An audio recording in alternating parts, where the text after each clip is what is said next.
Good morning, everybody. I'd like to call this meeting together, give some introductory remarks. Thank you for coming to our hearing, and thank you for your interest in what's going on in not just our committee, but on Capitol Hill and around the country. I'm excited to welcome all of you to the EPW committee hearing of the first one of the 119th Congress, and my first as the chairman. So I like this little sign here, I must admit. This is also the first hearing that I'm going to have as Senator Whitehouse as the ranking member. So like me, ranking member Whitehouse has served on the EPW committee since he came to the Senate. He is a passionate and vocal advocate on behalf of of Rhode Island, and he is of his constituents, and he's a great partner here on this committee in delivering legislative solutions for the American public. I'm proud of our previous efforts that we've worked together to move bipartisan legislation forward, such as laws to support carbon capture, utilization, and sequestration technology, as well as the ADVANCE Act, which we passed and worked together on several years, finally got it over the finish line last year, and it was signed into law in working to modernize the Nuclear Regulatory Commission. My partnership with Ranking Member Whitehouse on these issues reflect the broader tradition of this EPW committee.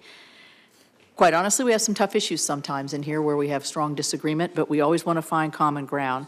This committee has a strong legacy of working together to pass bipartisan legislation to improve our nation's infrastructure, invest in our water systems, and help clean up our environment. I look forward to continuing this strong bipartisan tradition as the chairman of the committee, working with the ranking member and all of our members to address critical issues within a jurisdiction of this Congress. This morning, we will hear from President Trump's nominee to lead the Environmental Protection Agency, former Congressman Lee Zeldin. Welcome. Congressman Zeldin has served our nation honorably in the U.S. Army, first on active duty and then in the Army Reserve. In 2014, Congressman Zeldin was elected to the House of Representatives, where he served the state of New York for 8 years. Throughout his tenure in the House of Representatives, Congressman Zeldin championed critical environmental policies that helped his Long Island district. He supported legislation to boost innovation for clean energy, technologies and policies that strengthened our nation's energy security. I enjoyed meeting Congressman Zeldin to hear about his experience and his vision for how he would prioritize the agency's work on the EPA as the EPA administrator. I believe the EPA must return to its core missions. The EPA also should better manage taxpayers' dollars by doing more with the vast funding that Congress provides. That means reducing, of course, bureaucratic red tape so the state agencies responsible for protecting our nation's air, land, and water can do so without Washington, D.C. getting into the way. Doing so will lead to those state agencies efficiently improving our drinking water systems and issuing relevant air, land, and water permits. It also means prioritizing the EPA's attention towards issues that will help Americans in their daily lives. When the EPA focuses on what it does best, it doesn't just benefit the environment, it benefits our economic growth.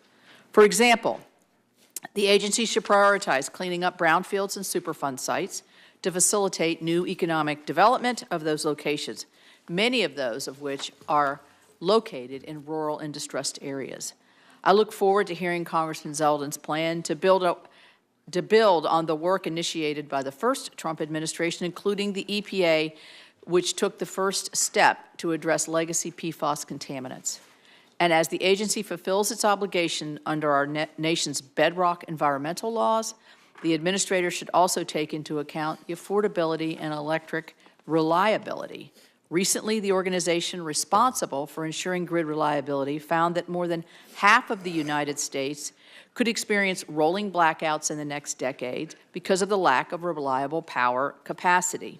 Areas at risk and shortages include New England, the Mid-Atlantic, California, the Midwest, and the Great Plains. The reliability risk is due to the projected retirement of dispatchable power plants, compiled with a 15% increase in electricity demand over the next decade. Critically, this demand cannot be met solely with intermittent energy generation. Spiking energy costs and rolling blackouts are an unacceptable fact if the U.S. is to continue as a global leader. Actions that policymakers and regulators take now will determine whether America can thrive in an era with a cleaner environment, energy abundance, lower costs, and economic prosperity, or face it with a path of scarcity, inflation, and stagnation. I support that first option I named and believe our nominee does as well. I have confidence that the EPA under Congressman Zeldin's leadership will focus on the EPA's core mission to protect human health and the environment while acknowledging the critical role the agency plays in our economic and international leadership. In doing so, the EPA can make great progress in addressing key environmental challenges consistent with the authorities that Congress has given the agency. I look forward to discussing these issues with Congressman Zeldin today, and I now recognize my ranking member, Senator Whitehouse, for his opening statement. Thank you, Madam Chair. Three things. First, I'd like to let everyone know that I like the chairman. That's a good start. That's a good start. That's a good start. And in that context, I would like to present her as the new chairman this gavel. Oh, thank you. It was made in 1956 of wood from the old West Virginia State House. Oh, my God. Wow. By the McKinley Vocational High School in Wheeling, West Virginia. It was presented to the then governor of West Virginia, Hewlett Smith, who kept it upon his departure. He was term limited out, and that was significant for, among other reasons, that it opened the office to the chairman's father. It did. Archmore. Madam Chair, Thank you. may you bang it in good health. Yes. Very nice. Very nice. Thank you. Second, we have indeed worked well together. We have together successfully advanced nuclear energy reform. We have together successfully encouraged and expanded carbon capture. And the WRDA and highway bills present big bipartisan opportunities for more work together. I even hope together we can revive permitting reform. So there is plenty of good opportunity. And as I speak of bipartisan matters, let me also welcome Senator Curtis, our newly elected member of this committee on the Republican side. Last, I want to show everyone this map of my home state. The bright green parts are parts that are destined to flood permanently, underwater, lost to the sea in decades ahead. Congressman Zeldin will be familiar with this risk from his home Suffolk County. Fossil fuel pollution is the cause of that. It will change the map of my state, and it will do us crippling economic damage. As I see it, we've been through three eras on climate. First was the era of science, and scientists, our headlights, did their job, predicting accurately what was going to happen. NASA scientists, academic scientists, IPCC scientists, Exxon scientists, they did their job.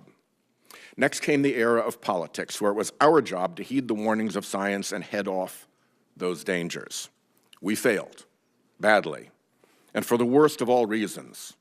We succumbed to a massive, deliberate campaign of lies and corruption by the polluters themselves. That failure ushers in now an era of consequences. Consequences we should have headed off, but didn't.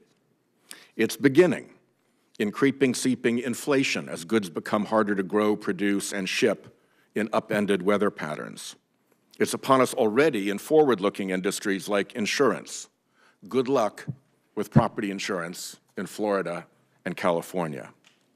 The worst danger is systemic economic crashes.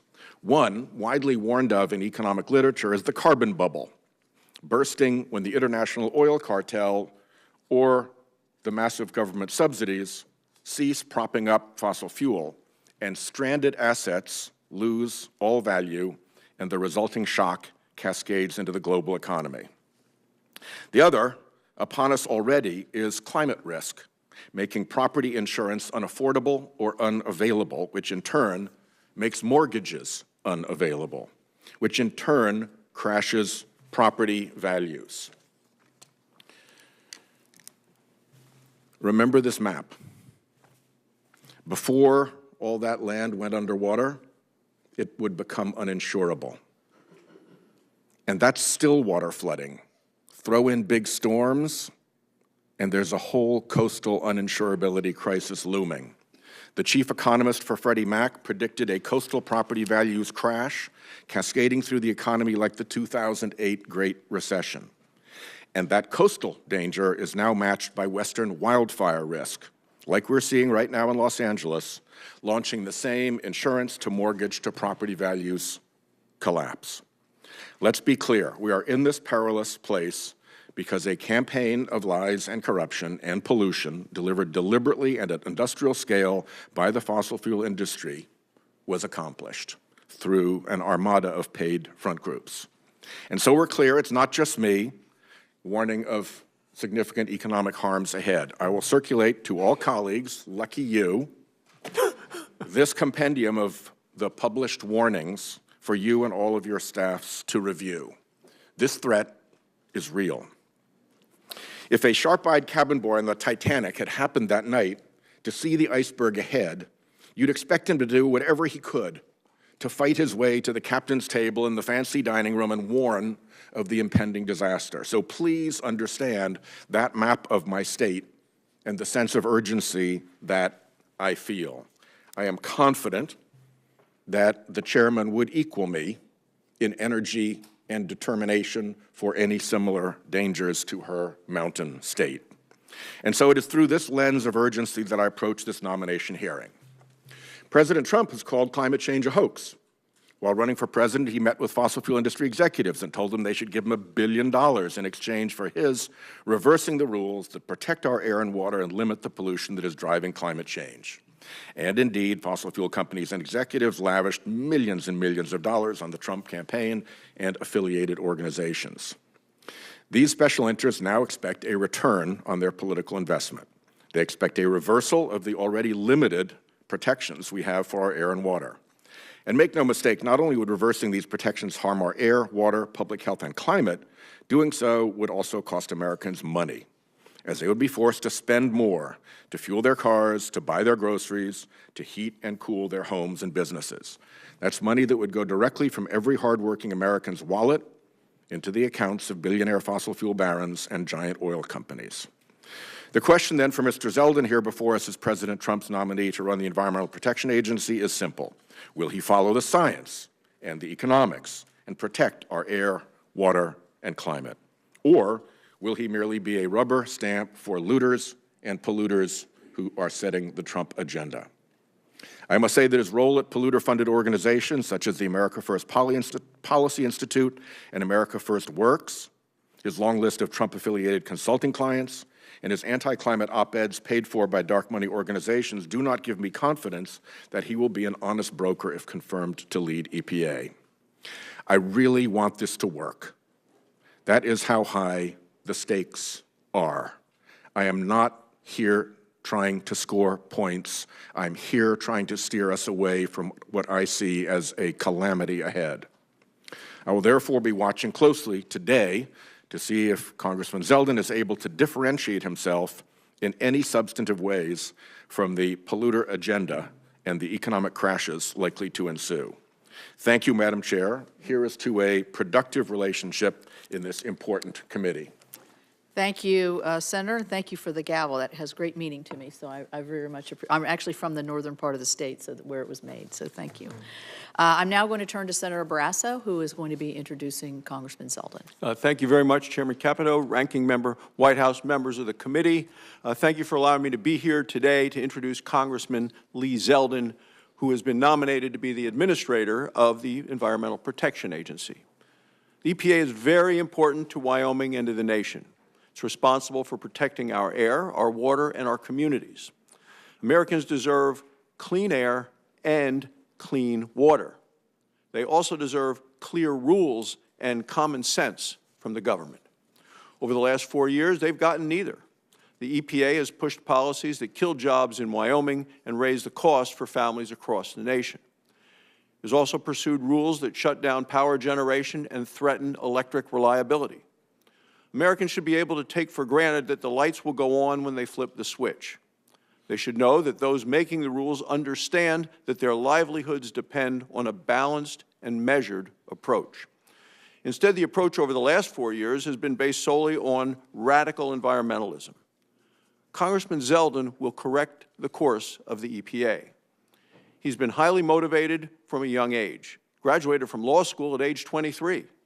He has over 20 years of military experience and service, and he's still counting those, because Lieutenant Colonel Zeldin has a range of experience in the Army. He was a military intelligence officer, a prosecutor, and military magistrate.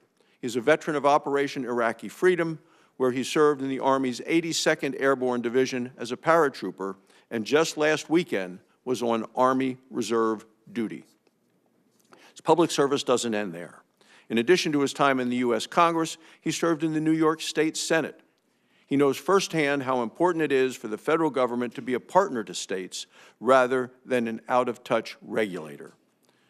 This is the dedication and understanding that Lee Zeldin will bring to the EPA. His experience shows that he knows how to balance multiple priorities. He understands that we must be good stewards of the environment without crippling the economy. Many organizations, both public and private, agree that Lee is the right person for the job. One of those organizations is the National Association of Clean Water Agencies. In a letter to the committee, the association said, "He has shown a willingness to engage with a broad spectrum of stakeholders to address pressing issues. This approach is critical for achieving EPA's mission in a way that balances environmental protection," they say, "and pragmatic public policy implementation." His strong support from his community back home. The Long Island Water Conference has said, quote, "We are offering our strong support for fellow Long Islander and New Yorker Lee Zeldin." They go on to say, "We believe that Mr. Zeldin's experience will provide a balanced approach to the regulatory process.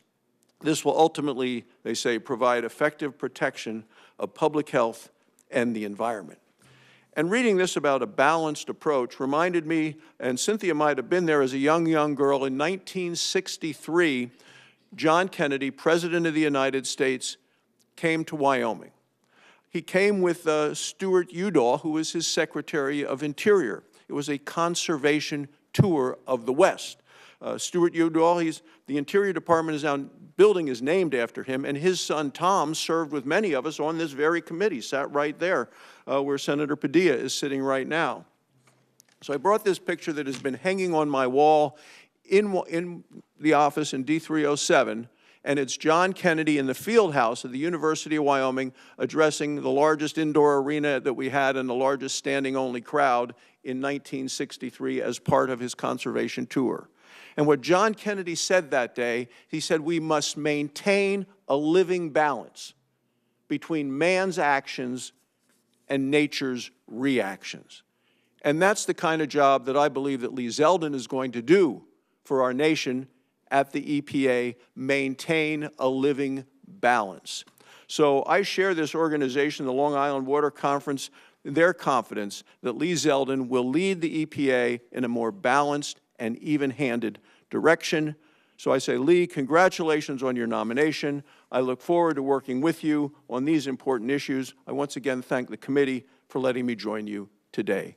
Thank you, Madam Chairman. Thank you. As a former chair of this committee yourself, we welcome you back anytime. So we're going to switch seats here and ask the nominee to come forward.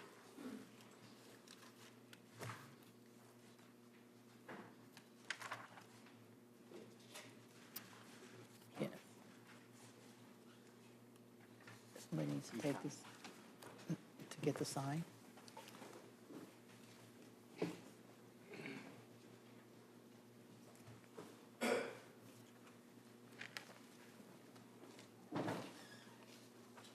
We didn't want your first utterances to be as a John Barresso imitator, so we wanted to make sure we had the right name. Welcome to the committee, Mr. Zeldin, and I'll look forward to your opening statement. Thank you. Thank you, Chairman Capito, Ranking Member Whitehouse, and all the distinguished members of this committee. It's been an honor to meet with all of you to learn more about your highest priorities. I look forward to working with all senators on this committee, on both sides of the aisle, to tackle the most pressing issues facing our country. I humbly sit before you nominated to serve as the 17th administrator of the Environmental Protection Agency. The American people made their voices heard in November, giving President Trump a mandate to lead our nation to prosperity. I'm grateful that the President-elect is giving me the opportunity to lead the EPA at this critical time. Our mission is simple but essential: to protect human health and the environment. We must do everything in our power to harness the greatness of American innovation with the greatness of American conservation and environmental stewardship. We must ensure we are protecting the environment while also protecting our economy. Throughout my life, I've been privileged to hold such titles as Congressman and State Senator and Lieutenant Colonel, but none has meant more to me than husband, son, and father. While one of my identical twin daughters, Ariana, is now back at college, I'm excited to be joined here today by my wife, Diana, and our daughter, Michaela, as well as my mother, Meryl. The American people need leaders who can find common ground to solve the urgent issues we face. I want my daughters, your loved ones, and every child across our country to thrive in a world with clean air, clean water, and boundless opportunity. If confirmed, I pledge to enthusiastically uphold the EPA's mission. I will foster a collaborative culture within the agency, supporting career staff who have dedicated themselves to this mission. I strongly believe we have a moral responsibility to be good stewards of our environment for generations to come. It's been so motivating to see the tremendous talent stepping up to serve in the EPA. I couldn't be more excited to partner with our EPA team nationwide to exceptionally serve the American public. I had the honor of working with many of you when I represented New York's 1st Congressional District. My district on the eastern end of Long Island was unique in that it was almost completely surrounded by water. My constituents took environmental issues very seriously, and I developed a record in Congress fighting hard and with great success advancing their local priorities. I worked across party lines to preserve the Long Island Sound and Plum Island. I supported key legislation that became historic bipartisan success stories, like the Great American Outdoors Act and Senator Sullivan and Whitehouse's Save Our Seas Act to clean up plastics from our oceans. Whether it was leading the fight for Sea Grant, combating PFAS in drinking water, voting for the Lautenberg Chemical Safety Act, or supporting clean energy projects on Long Island, I was proud to do my part to secure these environmental victories. Georgetown University and the Lugar Center consistently ranked me one of the most bipartisan members of Congress, and to that end, I joined the Bipartisan Climate Solutions Caucus to focus on tackling the challenges of a changing climate. If confirmed, I want to work with all of you to address the unique environmental issues facing your state. Not only do I want to partner with you, I want to learn from you. I ask you all what a former administrator asked a great chairman of this committee from my home state, Senator Daniel Patrick Moynihan. What advice would you give me as I undertake to lead EPA? I look forward to having this discussion with each of you. The EPA must be better stewards of tax dollars, honor cooperative federalism, and be transparent and accountable to Congress and the public. The American people elected President Trump last November, in part due to serious concerns about upward economic mobility and their struggle to make ends meet. Too many of our fellow Americans are trapped in poverty and desperate for a whole-of-government approach to give them a hand up. We can and we must protect our precious environment without suffocating the economy. A big part of this will require building private sector collaboration to promote common sense, smart regulation that will allow American innovation to continue to lead the world. If confirmed, under the EPA, with my leadership, we will prioritize compliance as much as possible. I believe in the rule of law, and I want to work with people to ensure they do their part to protect our environment. Success is defined for many, including me, as leaving this world better than we found it. I want every child in this nation, including my daughters and your children, to inherit a world with clean air, clean water, and a thriving economy. This mission must transcend politics, and I look forward to working with all of you to achieve it. I thank you, Chairman Capito, Ranking Member Whitehouse, and all the members of this committee, I'm eager to answer your questions and discuss the issues facing your constituents. Thank you.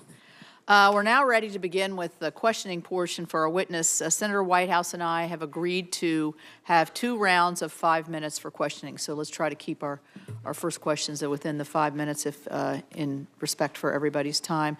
To begin, this committee has 3 standing yes or no questions that it asks all nominees who appear before the committee. So I want to ask you these 3 questions.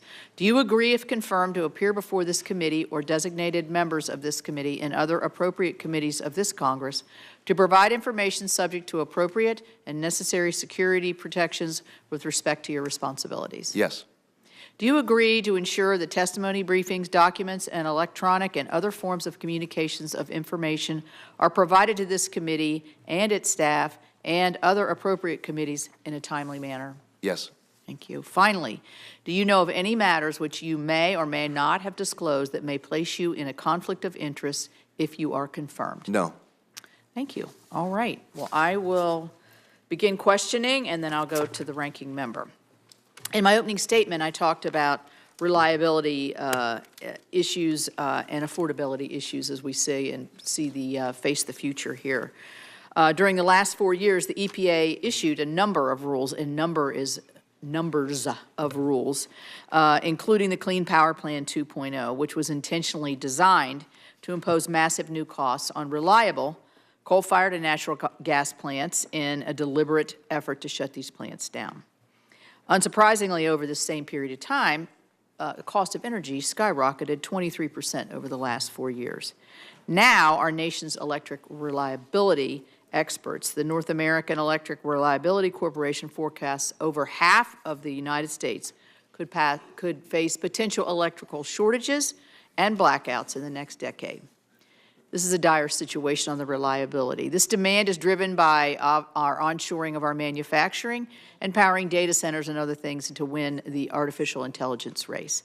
Congressman Zeldin, as you oversee and implement the EPA's statutory obligations to protect public health and the environment, will you also ensure that the agency takes into account the electric reliability and energy affordability impacts on businesses and American families that needed to keep their lights on and to heat their homes? Yes, absolutely. What is your vision for fulfilling the EPA's statutory mission, particularly in the context of getting the agency reoriented back to the basics of protecting communities from air, water, and chemical pollutions and cleaning up contaminated sites? What ideas do you have as moving forward? Chairman, it's important that the EPA is honoring our obligations under the law, fulfilling the historic landmark laws that are on the books, like the Clean Air Act, the Clean Water Act, the Safe Drinking Water Act. It's important that the EPA is accountable and transparent to all of you here on this committee.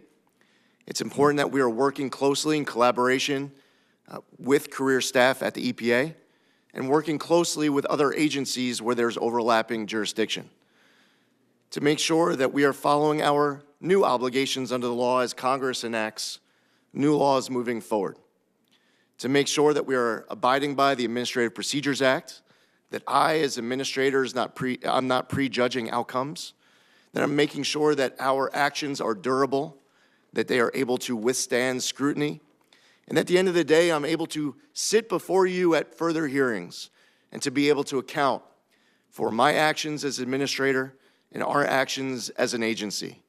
I look forward to working with all of you in order to make sure that Congress's intent is filled, that we also honor the Loper-Bright decision that was just issued by the Supreme Court to make sure that it is, in fact, Congress's intent that is being implemented, and it's not us as an agency filling in any gaps however we might see fit.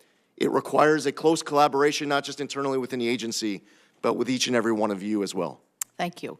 Thank you. And I should have welcomed your wife, Diana, and Michaela, and your mother, Meryl. And we miss Ariana, but I hope she's watching it from afar.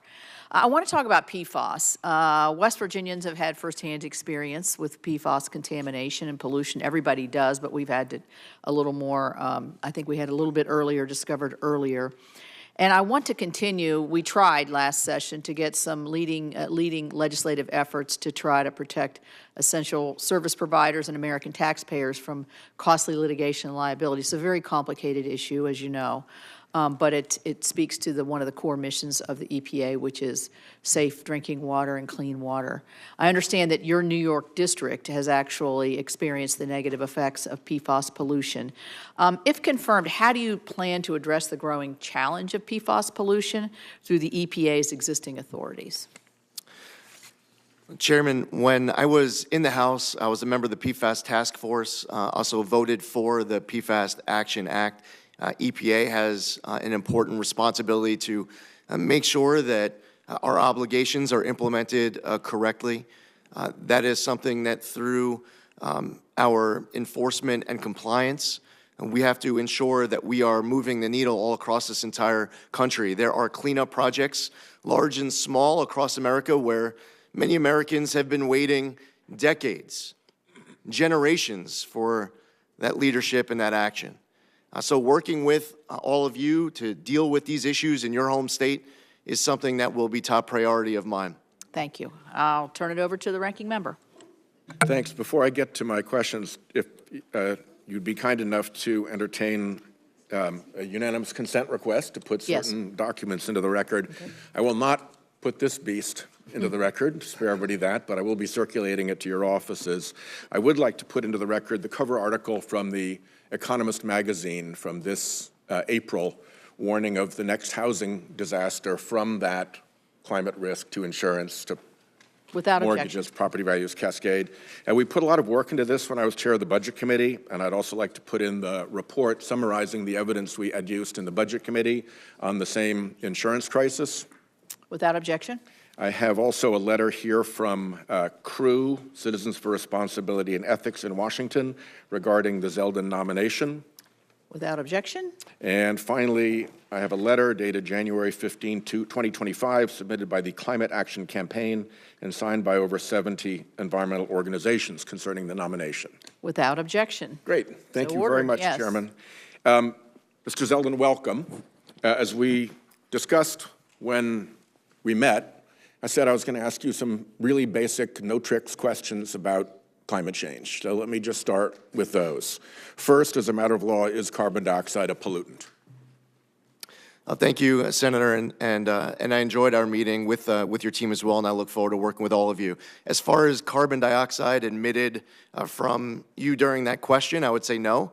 As far as carbon dioxide that is emitted in larger masses that we hear concern about from scientists as well as from Congress, that's something that certainly needs to be focused on for the EPA. And as a matter of law, it is a designated pollutant, correct?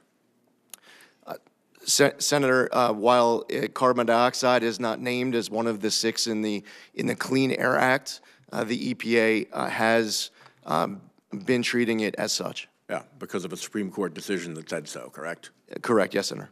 What effect, briefly and in layman terms, I know you're not a scientific expert, what effect are carbon dioxide emissions from fossil fuel combustion having in the atmosphere?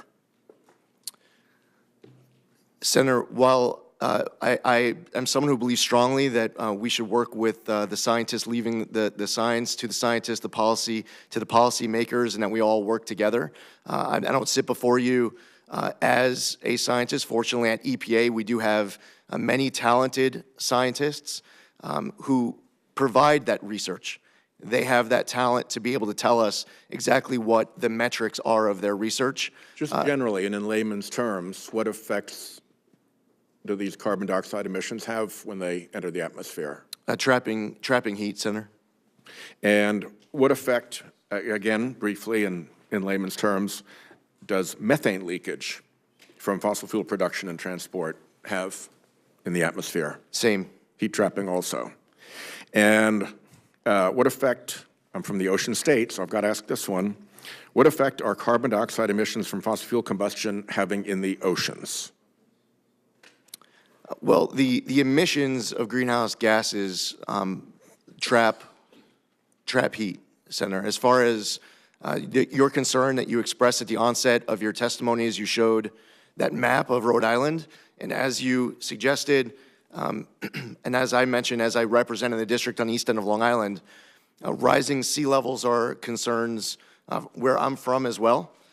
And it's one of the reasons why the federal government, through the Army Corps, had to invest in a Army Corps of Engineer project with the revetment of Montauk Lighthouse, with fear that if we did not do that, that Montauk Lighthouse, and due to erosion, would be collapsing into the ocean. Is it correct that the trapped heat from carbon dioxide emissions and methane in the atmosphere is heating up the oceans? In fact, 90% of the heat goes into the oceans, and that is what is producing the sea level rise you just discussed. That is what the scientists tell me, Senator. Yeah. And are the oceans also absorbing about 30% of the carbon dioxide itself, and therefore chemically turning more acid in measurable and clear ways? Senator, as far as any specific numbers, I have to defer to the research of the scientists. But generally that is happening. Yes, There sir. is a link between the fossil fuel emissions and the acidification of the oceans. Yes, Senator, I do understand that there's litigation here that, to a certain extent, I'm not going to be able to comment on as EPA administrator, but to the general question, yes, Senator. Yeah. Have we hit the 1.5 degree risk threshold, and why is that important? Senator, again, as far as being able, throughout today's hearing, to be able to personally be citing and confirming specific numbers, that is something where I have to defer to the talented scientists to be able to provide that advice on an ongoing basis, whether or not we're hitting numbers at any given time. If you are confirmed, what are the key either climate or oceans tipping points that would concern you? As far as the tipping point, well, Senator, I think that as you put up a map of your district, and your state, I could put up a map of mine, and we could do this across the entire country.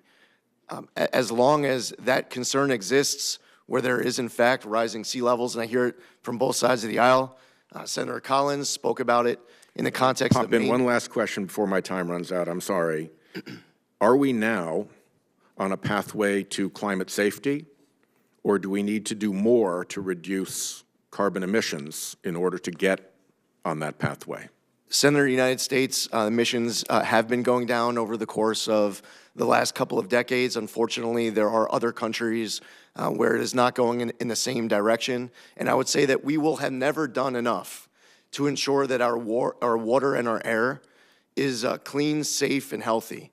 Whatever we do every day to achieve this objective, we need to wake up the next day looking for ways to do more. Thank you. Yes. Let me just explain to the committee, since this is my first rodeo here, what we're going to do is whoever's here at the gavel, we will then put you in line for questioning according to seniority on the dais, and then as you come in, if you come in after I gavel down, you will be placed in line for questions. Certainly, if people need adjustments, we're willing to look at that, but that's going to be the tradition of the committee that we've agreed on. So we'll go to Senator Kramer. Thank you.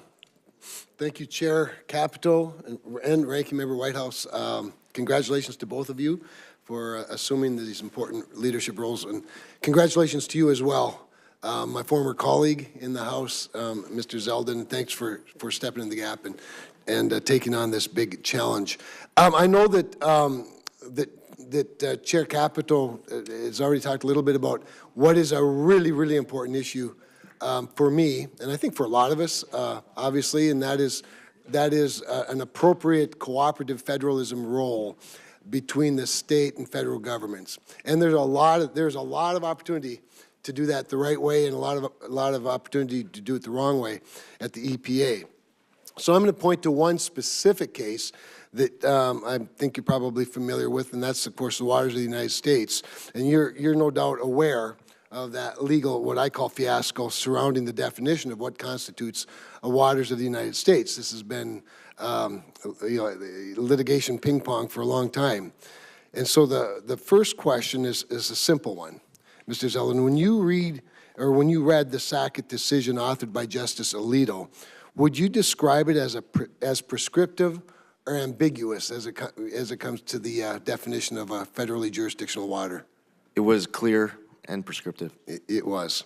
When the decision was issued, the Biden administration officials even told me that the direction from the Supreme Court was clear, that they didn't leave a lot of ambiguity. And here's one portion that I wanted to chat with you about, because I believe it's particularly instructive, should you be confirmed. Quote, finally, it is also instructive that the Clean Water Act expressly protects the primary responsibility and rights of states to prevent, reduce, and eliminate pollution, and to plan the development and use of land and water resources. It is hard to see how the state's role in regulating water resources would remain primary if the EPA had jurisdiction over anything defined by the presence of water, unquote. Now, I was tempted to bring the poster, but you know, in previous definitions, as they've gone back and forth, there's one that Sackett was based on, actually, or that would be relevant to Sackett, where the entire state of North Dakota was basically a federal wetland. We're a semi-arid state with badlands and big prairies. Should you be confirmed, it would be really good if the administrator took this decision and the legislative history behind it and start a rulemaking process post-Sackett with the assumption that states have primacy and primary responsibility for water within their states, not the federal government. How do you intend to sort of approach that? Because this post-Sackett WOTUS definition is going to be really, really important. Yes, Senator. With any rulemaking, as you know, I'm not allowed to prejudge outcomes going in. And it's important that corners aren't cut where durability is sacrificed. Laws are written by Congress, and there are cases that have come out from the Supreme Court that provide the EPA with clear guidance on how we must do our job under the law. It is important that when you're going back to your home state and you're speaking to your farmers, that you are able to, with confidence, be able to explain to them that the federal government is doing our part so that they can define what waters of the U.S. are without them having to go hire an attorney or someone else, pay a lot of money to ensure compliance. So I will make sure that I'm doing my part, that the EPA is honoring the decision of Sackett and any future laws to come out of Congress. That is my commitment to you. And I know that was important when I met with Senator Sullivan as he was speaking about Alaska and wetlands and so many other people on this committee. So I look forward to working with you on that. You know, that great answer. I appreciate that very much. One of the things that concerns me is when I've heard, in realizing, with regard to WOTUS, you have two agencies that get involved, the permitting side at the Corps of Engineers and the EPA rulemaking. But one of the things in terms of a durable rule that I heard from some from the previous administration or the current administration was that, well, we're going to create a durable rule. And I think the way to do that is to make sure that while we recognize the law is clear now, the definition's clear, all you have to do is seek a jurisdictional determination from us, the Almighty, and then we'll tell you whether your land meets that definition or not, to which I say, you don't put a police officer on every car. Can we presume that in the very obvious, simple cases that the landowner or the developer already knows the law and doesn't need to seek permission to do what they want to do? Unfortunately, we face a reality where many farmers don't know whether or not their land, not just farmers, obviously, but a lot of people don't know whether or not their land has waters of the U.S. on it. And I would say that that is a failure on the part of the federal government. You should be able to go to your landowners, and they should be able to, with confidence, be able to tell you without having to ask questions whether or not waters of the U.S. are on their property. Well, thank you for that. I can tell you North Dakota farmers are pretty bright. They know, it's just that the bureaucrats didn't. And now hopefully the Supreme Court's cleared that up. Thank you. Thank you. Senator Sanders. Thank you. Congratulations on your new title here. Mr. Zeldin, thanks so much for coming in the office the other day. I enjoyed our chat. Mr. Zeldin, 2024, as you know, was the hottest year in recorded history. The past 10 years have been the hottest 10 years on record. We have seen in recent years unprecedented fires in the West Coast and in Canada, and we're seeing the horrific situation in LA right now. We have seen unprecedented flooding in China, displaced millions of people there, unprecedented drought in Brazil, Africa, and elsewhere. And in Southern Africa, people are dying because of the drought and their inability to grow crops. Billions of people have been sweltering in Europe and elsewhere in unprecedented heat waves. In the midst of all of that, President-elect Trump has said that climate change is a hoax.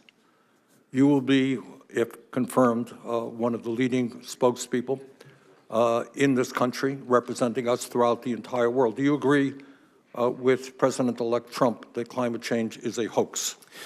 Well, first off, Senator, it was great to meet with you as well. I believe that climate change is real, as I told you. As far as President Trump goes, the context that I've heard him speak about it was with a criticism of policies that have been acted because of climate change, and I think that he's concerned about the economic costs of some policies where there's a debate and a difference of opinion between parties. I would respectfully disagree with you. I think he has called it a hoax time and time and time again.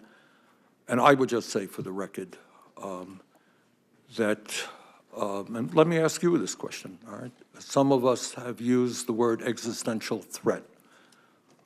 What we're seeing in LA right now is apocalyptic, and the other terrible weather disturbances, whether in the Midwest of this country, whether in many states that are represented right here.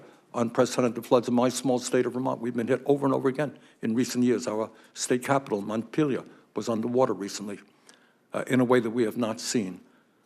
Would you describe climate change as an existential threat, meaning that there must be an urgency to get our act together, to address it? Senator, we must, with urgency, be addressing these issues. And today, as we talk about any way at all that the EPA can do its part to make sure that our air and water are cleaner, healthier, and safer. Staying on the one, look, EPA has enormous responsibilities over an enormous number of areas. I'm focusing on picking up what Senator Whitehouse said. I worry very much. Do you have kids? Yes, Senator. Okay. I worry. Many of us have kids. We have grandchildren. This is serious stuff. This is beyond politics, my friends. This is the future of humanity. And if we do not get our act together, and that is not just the United States of America, this requires international cooperation. So let me ask you another difficult question. If tomorrow, magically, the United States Congress did all of the right things, that would not be enough. Climate change is a global crisis. It requires the cooperation of China, Russia, Europe, Latin America, et cetera. Are you prepared to represent the United States aggressively with some of your colleagues in reaching out to countries all over the world to cut carbon emissions? Senator, it's very important for I, as administrator of EPA, whether traveling to the G7 or the G20 or elsewhere, to be reaching out to these other countries to make sure that there is a pressure on other nations to do their part as well. And it is my job to stay up at night, to lose sleep at night, to make sure that we are making our air and our water cleaner. All right. I know it's fashionable to be beating up on China. It's good politics. They are now the major carbon polluter in the world. We have historically had that role. We're now number 2. We're not going to solve this crisis without working with China. Are you and hopefully your colleagues, if you are confirmed, prepared to work with China to try to lower carbon emissions? Senator, on many different issues, it is important not just to be working with nations that we are the strongest aligned with, but to also be in communication with and engaged in dialogue with countries that might be considered competitors and also our greatest adversaries. And right now, China is an adversary in many respects. Okay. I, as part of the IRA, had a provision in there for, I believe, $7 billion to lower electric bills for working-class people all over this country by helping them install solar panels on their roof. We did it, my wife and I did it in our house. Our electric bill went down by 80%. Problem is many working-class, lower-income people can't afford the initial cost to install the solar panels. That's what this bill does. Can I have your word right now that you will work with me to make sure that that Solar for All program is rapidly and effectively implemented all over the country? Senator, it is my obligation on this and every other law enacted by Congress that I will follow my obligations under the law. And when it comes to spending money, it is important that I have the ability to sit before you and account for every dollar that's being spent by the EPA. So I know that this is an important priority of you, and solar power. Sorry. That's okay. Almost saved by the bell. That was the fossil fuel industry. I look forward to working with you on the Senator. Thank you, Madam Chair. Thank you very much. Thank you. Senator Curtis. Thank you. And before I begin, just a big thanks to all my colleagues on the committee, Madam Chair, Mr. Ranking Member, and all my colleagues. Really look forward to working with you on this committee, and I'm very excited to be part of this. Mr. Zeldin, I'm from Utah. In Utah, we're pretty proud of our beauty, of our natural resources. It really would be hard to find a more spectacular place in the United States, everything from 5 national parks, arches and monuments and ski resorts. And I think because of that, Utahns have this inherent desire to take care of it, to leave it better than we found it, to make sure that we're not polluting. I can find total agreement in Utah that less pollution is better than more pollution, less emissions is better than more emissions, and that we want to leave the earth better than we found it. And you and I had the benefit of working together in the House. And I just want to use this opportunity to thank you for your support of my work in talking about climate, talking about some of these issues that are being addressed this morning. And I just, for all my colleagues who didn't see us work together in the House, I just want to emphasize how helpful you were getting Republicans talking about climate and dealing with some of these serious issues. I don't know if you want to comment on that or have any thoughts on that. Well, Senator, congratulations. I'm looking forward to serving with you in this new capacity, and I enjoyed our work together. I would say that there's a lot that should unite Republicans and Democrats, conservatives and liberals as it relates to the environment. I represented a district where people who are conservative Republicans would be able to unite with people who identify as more liberal Democrats to focus on making our environment better. That type of work together, that common ground, is what the American public are desperate for. They are looking for us to be able to find pragmatic, common sense solutions to be able to represent their interests here in D.C. Yeah, and I'll just double down. My experience is you're the right person to do that, and I appreciate your efforts. Now, all of that said, let me talk about some problems in Utah, and some of that has to do with our geology and geography. And you and I, when you were in my office, we talked specifically about the Uinta Basin. 80% of the methane that is registered in the basin doesn't come from traditional fossil fuel sources. It comes from ground sources. It comes from air that comes into the region. And yet they're judged and measured on that whole 100%, not the 20% that they admit. Our geography also surrounds us with mountains. We like to call them real mountains as opposed to the hills that we have on the East Coast. And that traps in. Wow. Good way to start on the committee. I'm from the mountain state. That traps in. You want to rephrase that? That traps in all the emissions, and they're caught in that area. And so part of our discussion in my office, and I'd like to talk about today, is asking from your agency an acknowledgement that despite sometimes our best efforts, and I will tell you in Utah, government, education, business leaders, civic leaders have all come together to try to lower these emissions and meet these standards, but because of these, sometimes we can't. I'd love to work with your administration to figure out how we fairly measure that. Could you comment on that? Yes, Senator. I look forward to being able to work with you and every senator on this committee. I want to make sure that our teams are working together. I sat on the other side of many of these hearings. And one of my greatest frustrations as a member of the House of Representatives was to send a letter, send a follow-up letter, send another letter, and then you're at a hearing following up on your third letter, and the person who's testifying before you is acting as if they haven't received your first, second, or third. That collaboration is very important so that when I'm sitting here before you, that I am able to be accountable to all of you, and that when you need something from the EPA and you're asking a question, that we're able to provide prompt answers. Part of this, too, is a relationship and understanding every important local priority of each of you in your home states. I want to be able to travel to your states, to be able to see firsthand on the ground whatever are your top priorities. And I know, Senator, you have many top priorities in Utah. I look forward to visiting Utah and being able to see for myself and bringing a team. Thank you. Would love to have you there. And giving your regional administrator some flexibility, and also, for instance, flexibility in things like technology, being agnostic to the technology and being more focused on the end result, I think would help us get some better results. Finally, in the last few seconds, your predecessor in the House had to deal with me every time that he would come before us talking about his low approval rate on getting chemicals approved. They are 0% of statutory requirement getting these chemicals approved. And I would joke with him, like, you could actually, it's statistically impossible. You could stumble on some approvals, right, accidentally. So I just want to warn you that I'm going to be as tough on you as I was on him, and that this is important. A lot of these chemicals can replace some of these PFAS chemicals, and if we can't get them approved, it just makes the difficulty of getting these off the market near impossible. So look forward to working with you on that, and look forward to seeing you in the mountains of Utah. I yield my time. Your seat has been relocated over there by Senator Moran. Senator Merkley.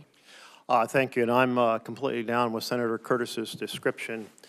My daughter and I went by U-Haul across the country, starting on the East Coast, and we went through those East Coast hills, and by the morning of the third day, she woke up and saw the mountains. We were in the middle of the Rockies, and her eyes got wide, and she said, "Now I understand, well, Dad, why you say the only real mountains are in the West." So let's just say it's a bipartisan fact, agreed to right here. Mr.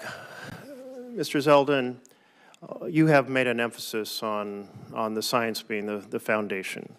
And one of the concerns that I have is regard to the role of paid influencers. And you have reported that you have been paid to do various op-eds. Would you provide to the committee a list of all of the payments you've received and who is paying you, and a copy of the op-eds you prepared so that we have a complete understanding of your background in that area?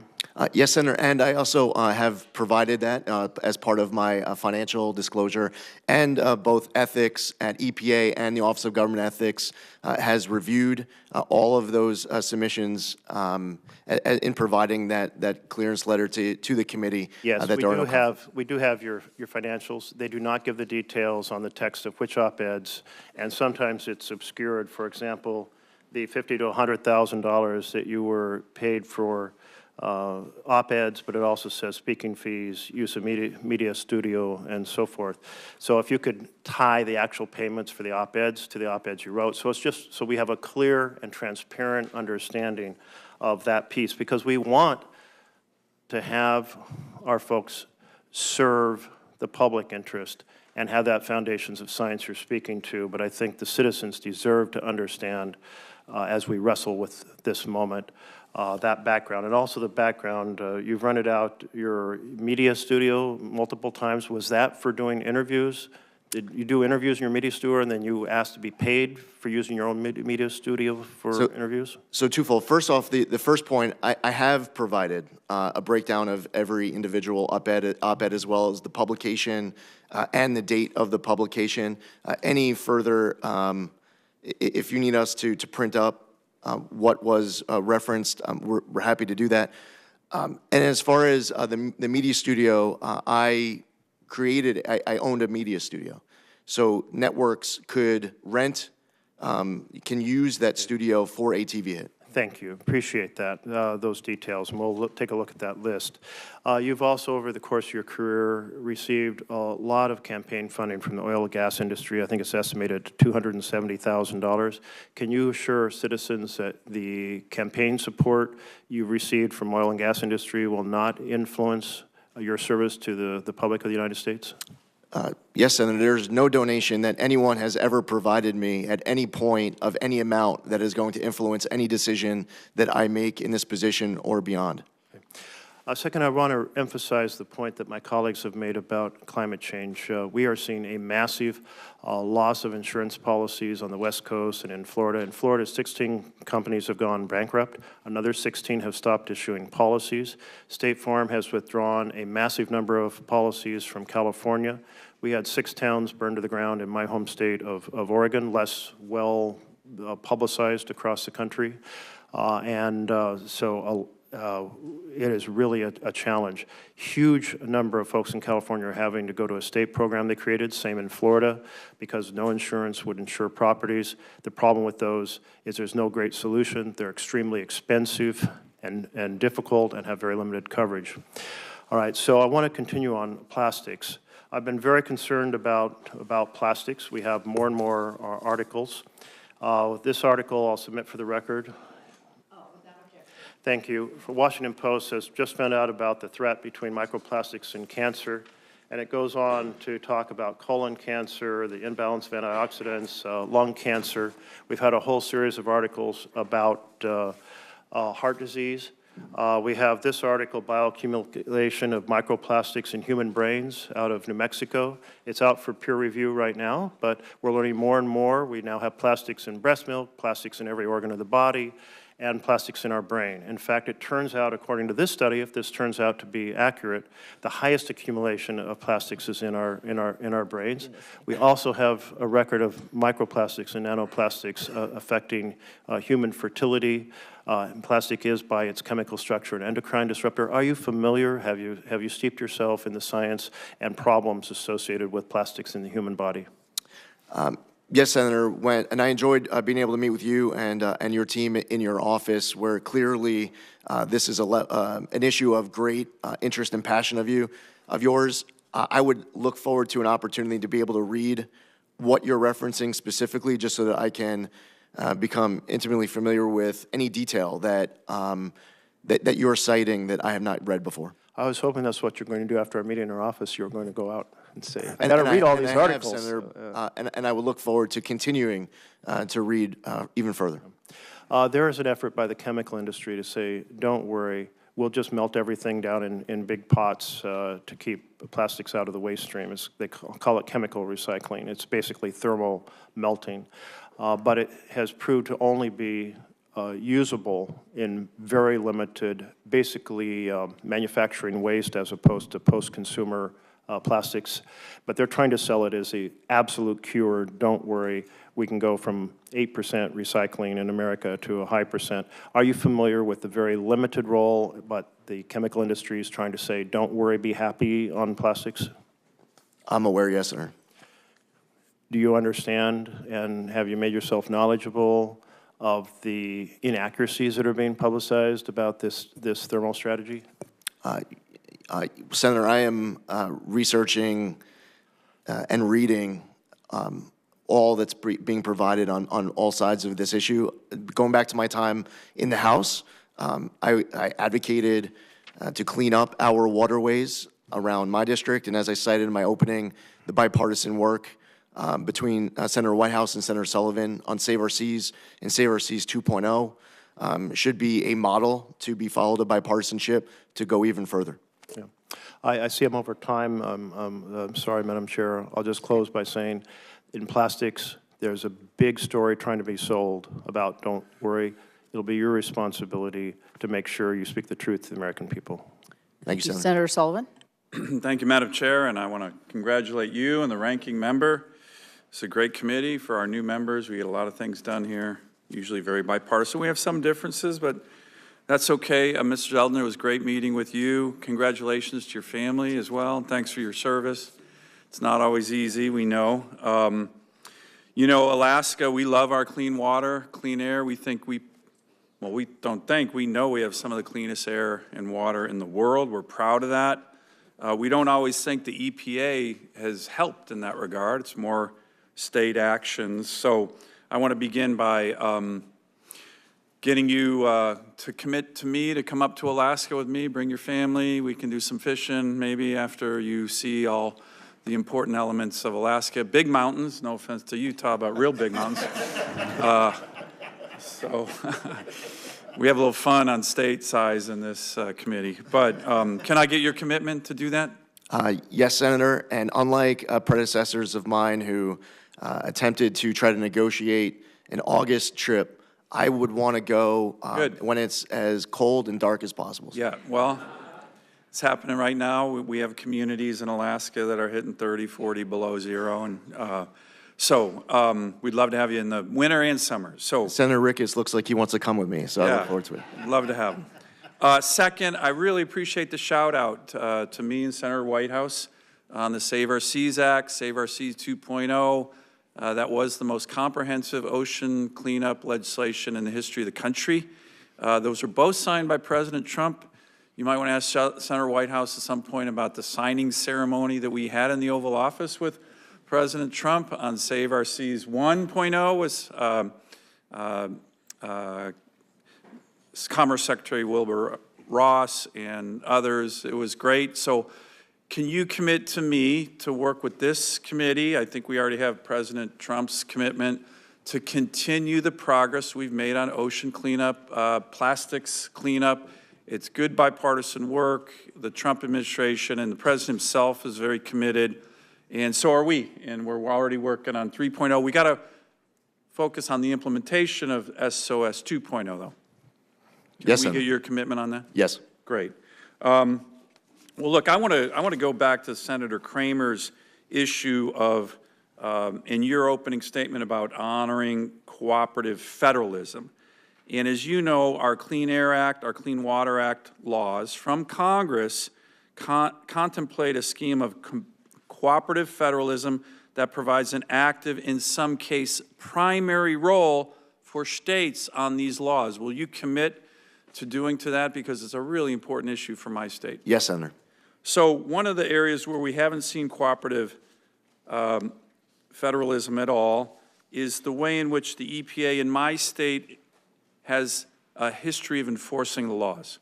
And no offense to my Democratic colleagues, this is always with Democrat administrations. The Obama administration did what they do is they come in with giant, heavy armed agents, body armor, helicopters, like it's shocking. We had a raid on some placer miners in a place called Chicken, Alaska, under President Obama. Over 30 armed agents, body armors, to do what? Do compliance on the Clean Water Act. They didn't find one violation. They scared the hell out of the miners, okay? Then, not to be outdone, the Biden administration has done these raids on small mechanic shops in Alaska. They bring up EPA agents from all over the country, 30 armed agents kicking in doors in mechanic shops in Alaska. By the way, my state believes in the Second Amendment. Most of my state is armed. This is very dangerous because some of these agents could get shot when they're coming in. So what's happened is you don't have cooperative federalism. You have rogue EPA agents who are going to enforcement before they talk about compliance. On any of these issues, they could have gone to these mechanic shops. They could have gone to the miners saying, hey, we think you may be violating the Clean Water Act. Can you work with us? No. These guys come. They had 40 agents, all of them armed, raiding these mechanic shops. It is just an outrage. Can I get your commitment to focus on compliance rather than jumping to armed enforcement? And secondly, look, I believe in an armed citizenry. I believe in the Second Amendment. I don't believe in an armed bureaucracy. The EPA is a SWAT team. Do you believe the EPA should even have armed agents? When they go into places, they can just have the local police or local state troopers. You got these guys out of control in Alaska, and it is dangerous. And the current EPA administrator, I sent him letters on this. He didn't answer me. Someone's going to get hurt. Can I get your commitment to focus on compliance, civil compliance, as opposed to kicking in doors with body armor, assault rifles, helicopters? It's crazy, and it's really outrageous, and It happens under Democrats, not President Trump, Democrats. Senator, it is outrageous, the story that you told and Senator Murkowski shared with me as well with regards to Chicken, Alaska. It led me, as somebody who's going through this transition, to be asking questions as to how did that even get authorized, who signs off on it, what is the standards that need to be met in order to even say yes to an operation like that? With 30 agents from EPA agents from all over America came up to raid a mechanic shop, a small business that I think there was 8 guys who owned it. They were National Guard guys, great Alaskans. Can I get your commitment on that and to work with me? And do you think the EPA should be armed? I don't. Senator, if something requires an enforcement action on a prosecutorial front, that is working with the Department of Justice. Congress has enacted laws where enforcement is part of the effort. On the compliance front, there are people and entities owning property where there is mitigation that needs to happen and where they want to work with the government to mitigate that situation on their property. We should be working with them to make that happen. Great. All right, Thank thanks. you. Senator Kelly, thank you. Thank you, Madam Chair. Mr. Zeldin, congratulations on your nomination, and thanks for coming by my office a couple weeks ago. As we discussed, Arizona has some unique challenges that we need some help from EPA leadership on, and we need to work with you as a collaborative partner to help us address some specific air quality and water quality challenges that we're facing, and to do this in a way that does not disrupt our state's growth. We're a rapidly growing state. So let's start with air quality. As we discussed, Maricopa County, which is Phoenix, half the population of the state, is in non-attainment under the Clean Air Act for ground-level ozone pollution. Now, under the Clean Air Act, the way the law assumes air quality can be improved is by reducing emissions from stationary sources of emissions, like big manufacturing. Might make sense in some parts of the country, certainly in more industrialized areas, you know, the Rust Belt, the East Coast, but it doesn't make sense in Phoenix.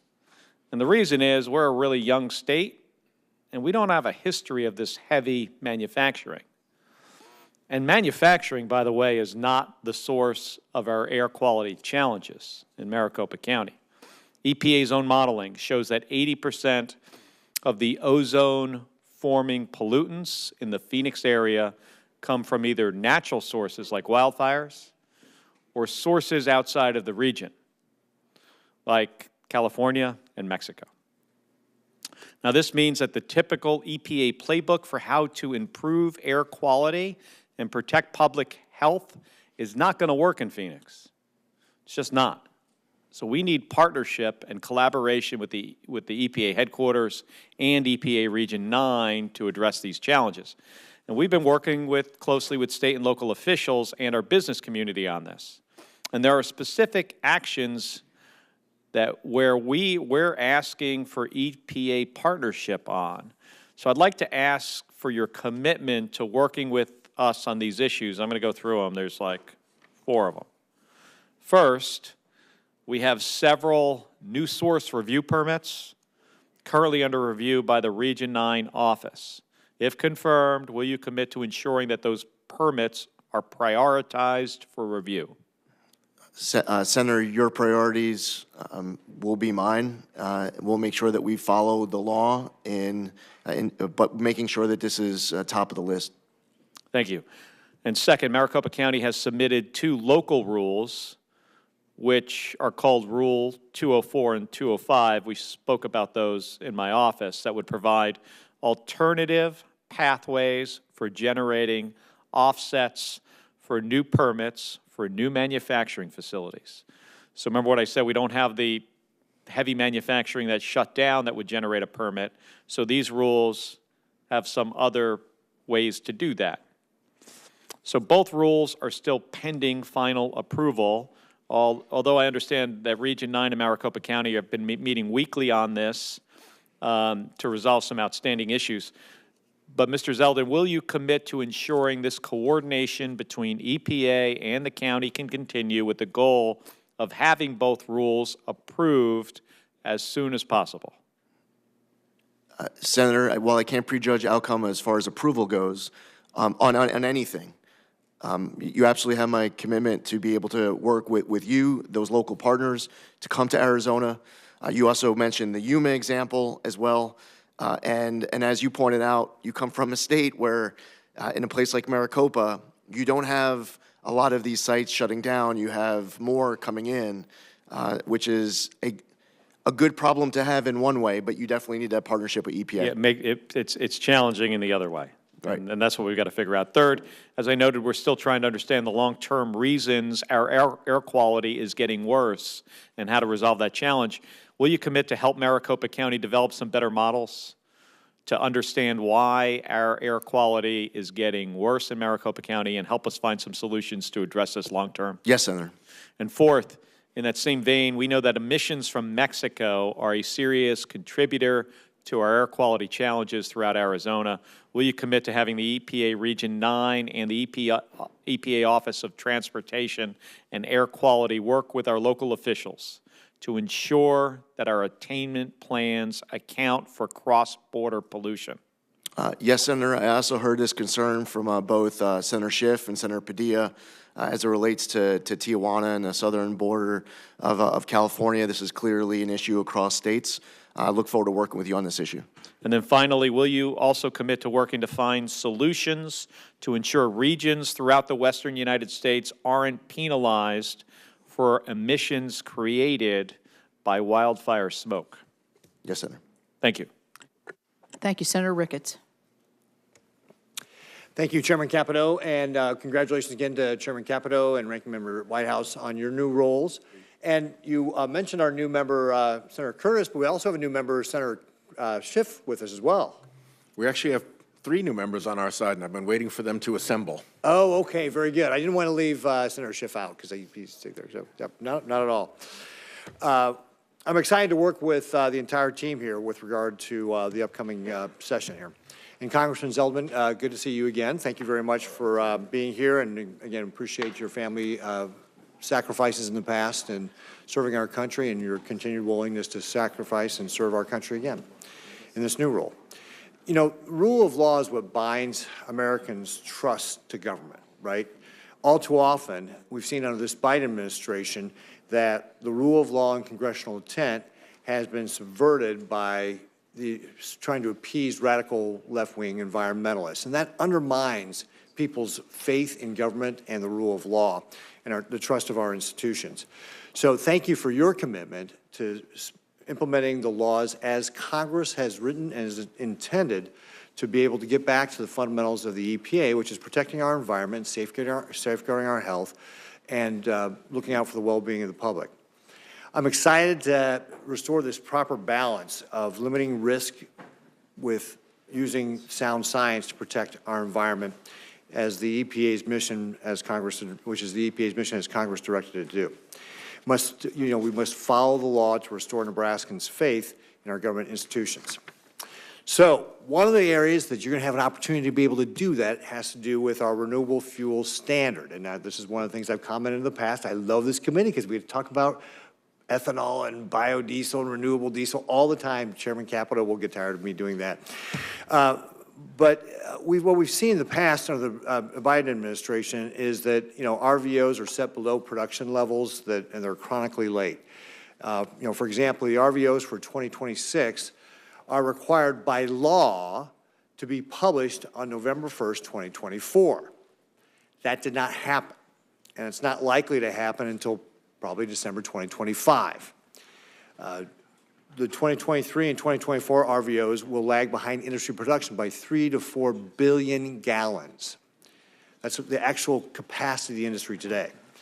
Congressman Zeldin, do you commit to give producers and the industry certainty in the marketplace deserves? And again, this is what businesses want. They want certainty. They want to know what the rules are so they can plan for it. Will you give them the certainty by following the law as it relates to the timely and appropriate RVO rulemakings? Yes, Senator. Great. Thank you very much.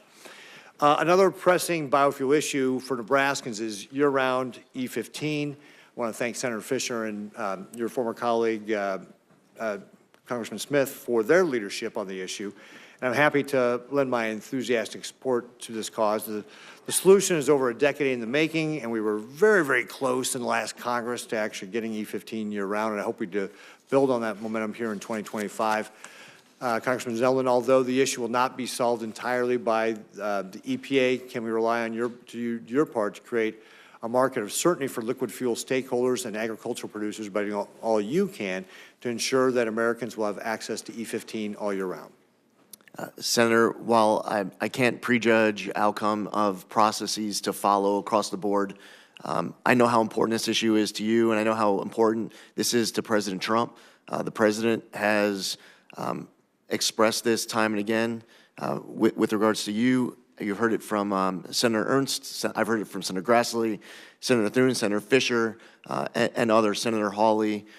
So I understand how much of a priority this is for you.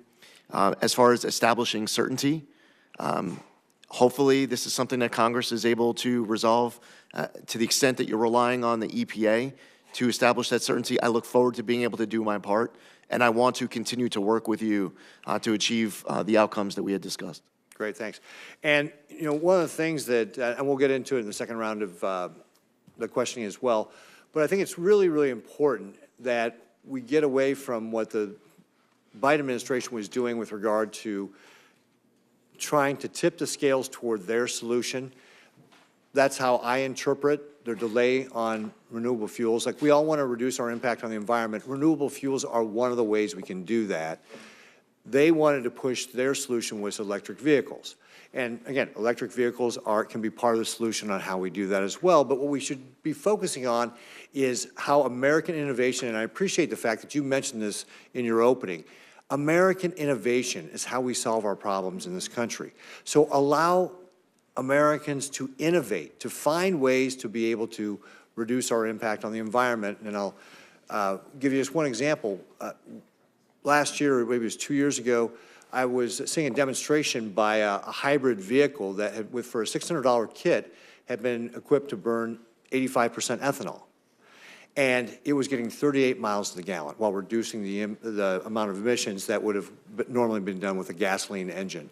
So that's the kind of innovation that can help us reduce our impact on the environment if we're allowed as Americans to actually innovate, and rather than have this big top-down government, one-size-fit-all, like, we're going to push this solution on you, whether it works or not. So I see my time has expired, but I look forward to the second round of our questions. Thank you. Thank you. Senator Markey.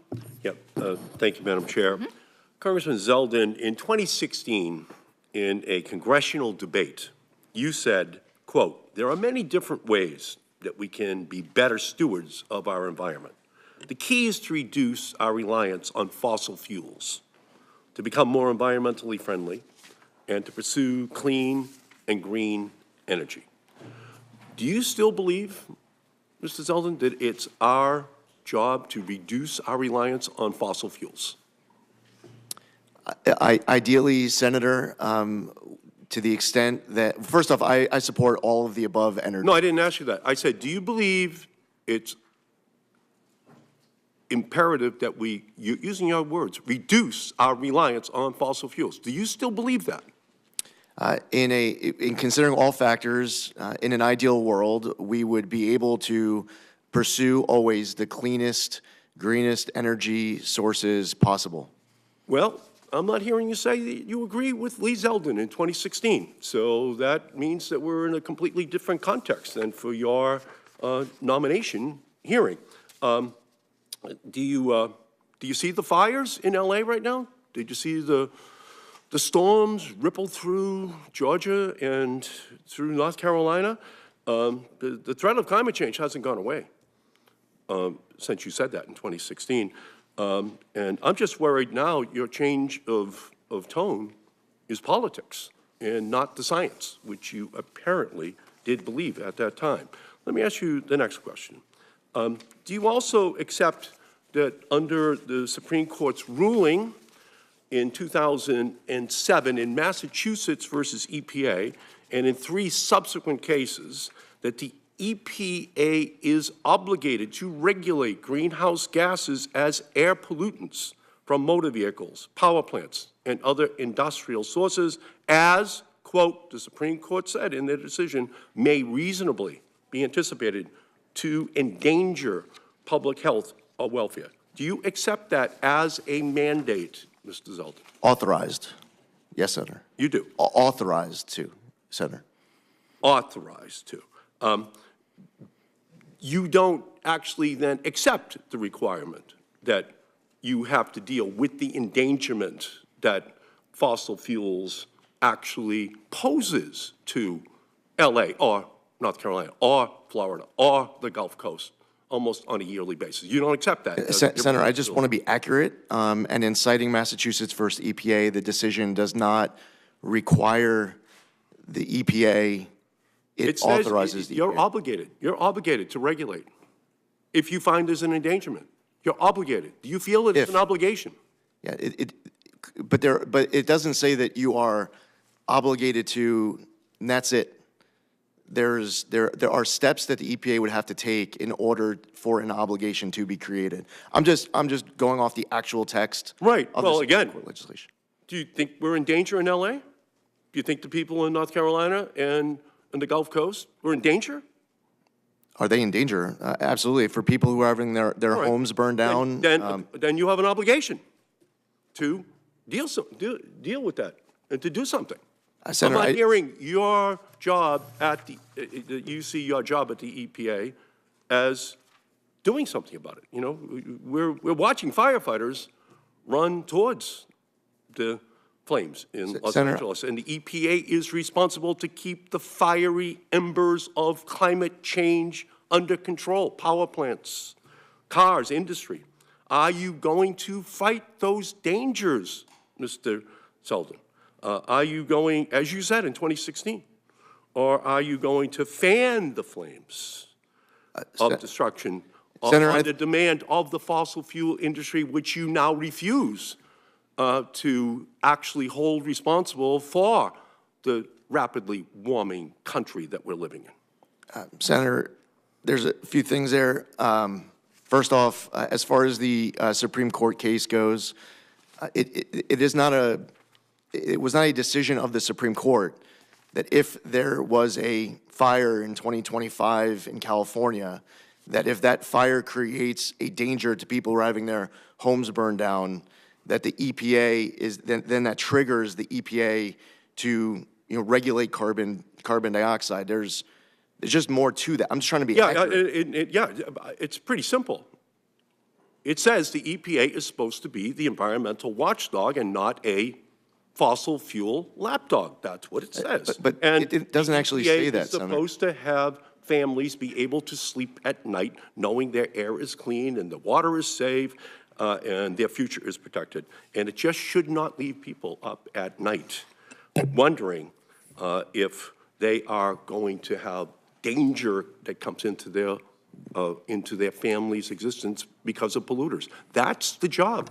And between 2016 and today, something has happened that you're not willing to just come right out and say that fossil fuels is the central culprit that has been ultimately created by human beings that the EPA's job has as a responsibility to reduce. And you refuse to actually take that central responsibility. Thank you, Madam Chair. Senator Bozeman. Thank you, Madam Chair. And again, congratulations to you and Senator Whitehouse. You all are going to be a great team as usual and a great example, I think, for the rest of Congress. Look forward to working with you. We appreciate you being here, appreciate your willingness to serve. We had a great meeting. And I want to compliment you on the fact that you have made yourself available. I know you've worked on that really hard. Senator Curtis, in response to a question of his, you talked about the frustration of, writing letters and, you're at a hearing and nobody's responded and making calls. You've got maybe a situation like Dan talked about or whatever senator on both sides of the aisle, and you just can't get through to anybody to really, Can you talk about, as a former member how important that is to you to make sure that you're going to continue to be available, and answer the phone, and be such that we can get the information that we need to go forward. Senator, I want every member of this committee to have the ability to contact me, to be able to share directly your concerns and your ideas. I want to be responsive to all of the members of this committee. I want my team to be able to work closely with your offices. I want to know what all of your priorities are at any given time. And I want to make sure that I am accountable and transparent to this committee. I spent 8 years in the House of Representatives. I've had an opportunity to see people come before committees, and they were very responsive, and I've seen the opposite.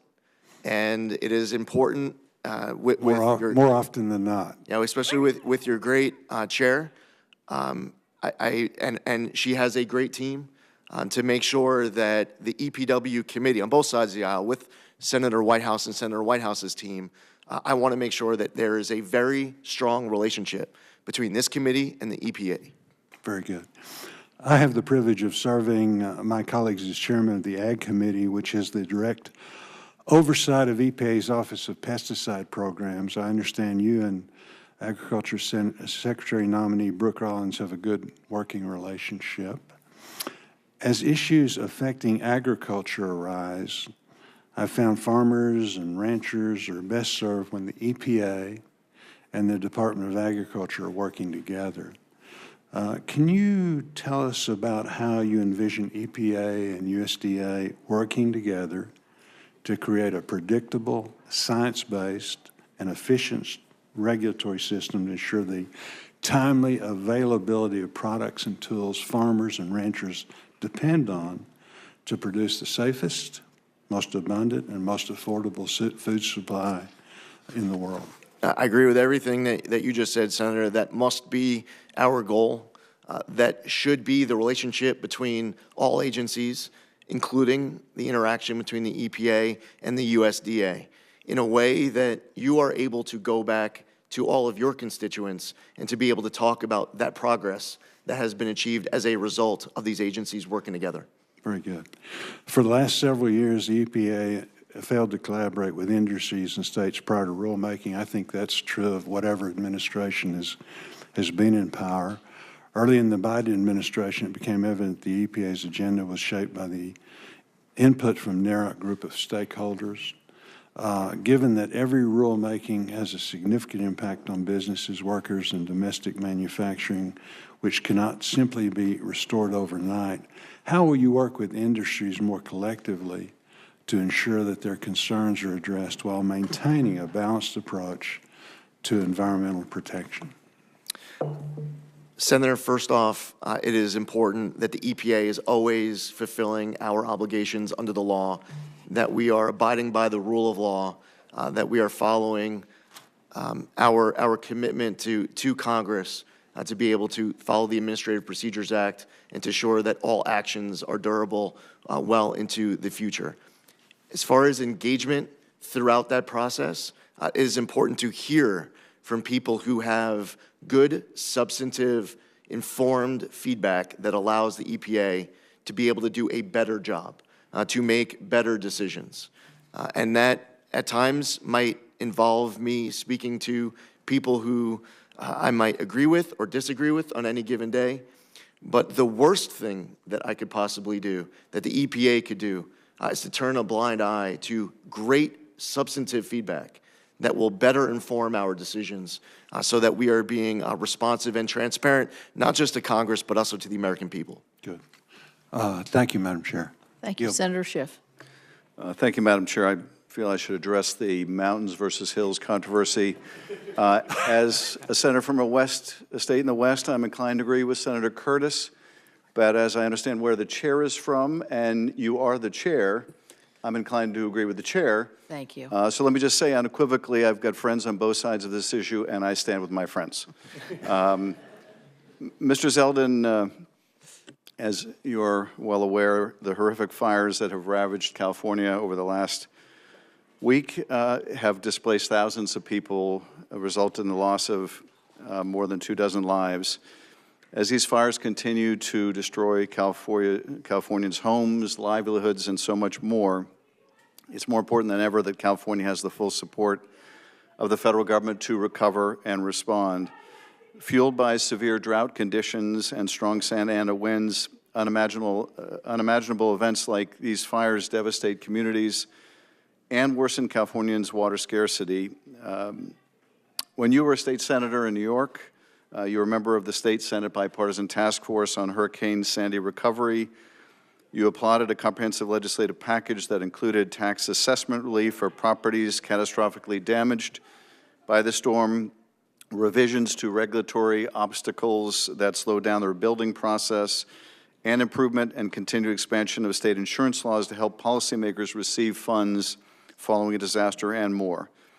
And in response to Hurricane Sandy, the EPA supported FEMA and worked closely with federal agencies and the states of New Jersey and New York to assess damage and respond to environmental concerns.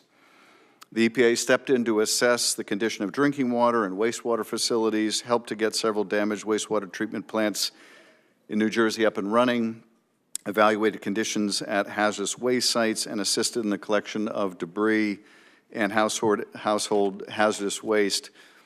Can you provide Californians with the assurance that you will advocate the same strong recovery and response assistance from EPA as EPA provided to your then constituency in Long Island after Hurricane Sandy, if confirmed? Senator, first off, congratulations on your election. I look forward to working with you on this committee. And we all, from the rest of the country, have been watching what is playing out for your constituents. And many of us know people who have been impacted and they've lost everything. It's hard to it's impossible for us to put ourselves in the shoes of your constituents right now. I, if confirmed, would want to not only know everything in my power to be able to do as EPA administrator to assist you in fighting for your constituents who have been devastated by these wildfires, but I would want to, in fact, do everything in my power to be able to assist, to make sure that this recovery is as speedy as possible.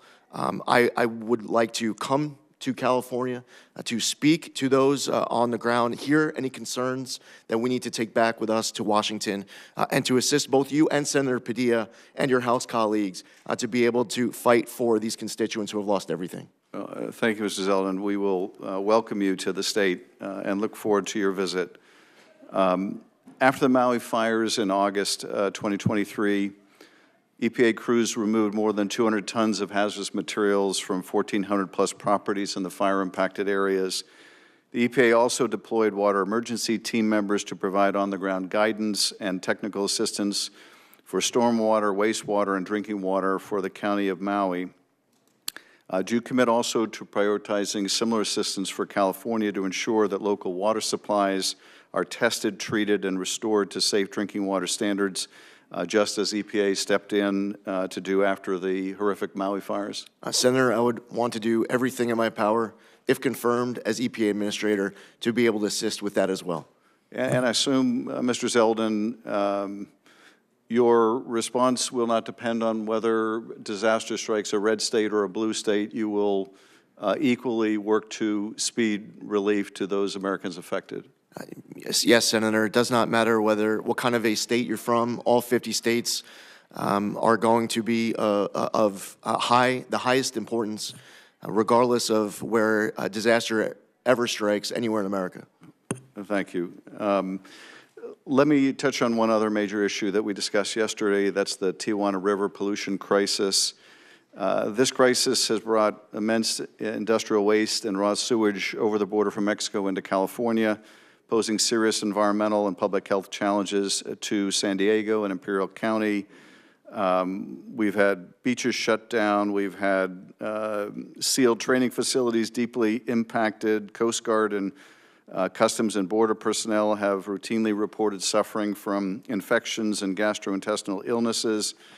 Thanks to the work of Senator Padilla and Representative Scott Peters and others, we were able to secure $250 million in disaster supplemental relief in December, but EPA can play a pivotal role in this crisis as well.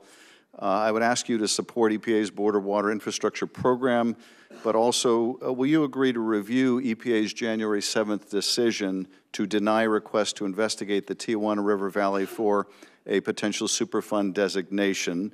I'm not asking you to prejudge it, but will you agree to review it and consider whether a different judgment should be reached? Yes, Senator. I thank you. Thank you, Madam Chair. Thank you. Senator Lummis. Thank you, Madam Chairman. Congratulations to you and to our ranking member. Look forward to working with you both. Mr.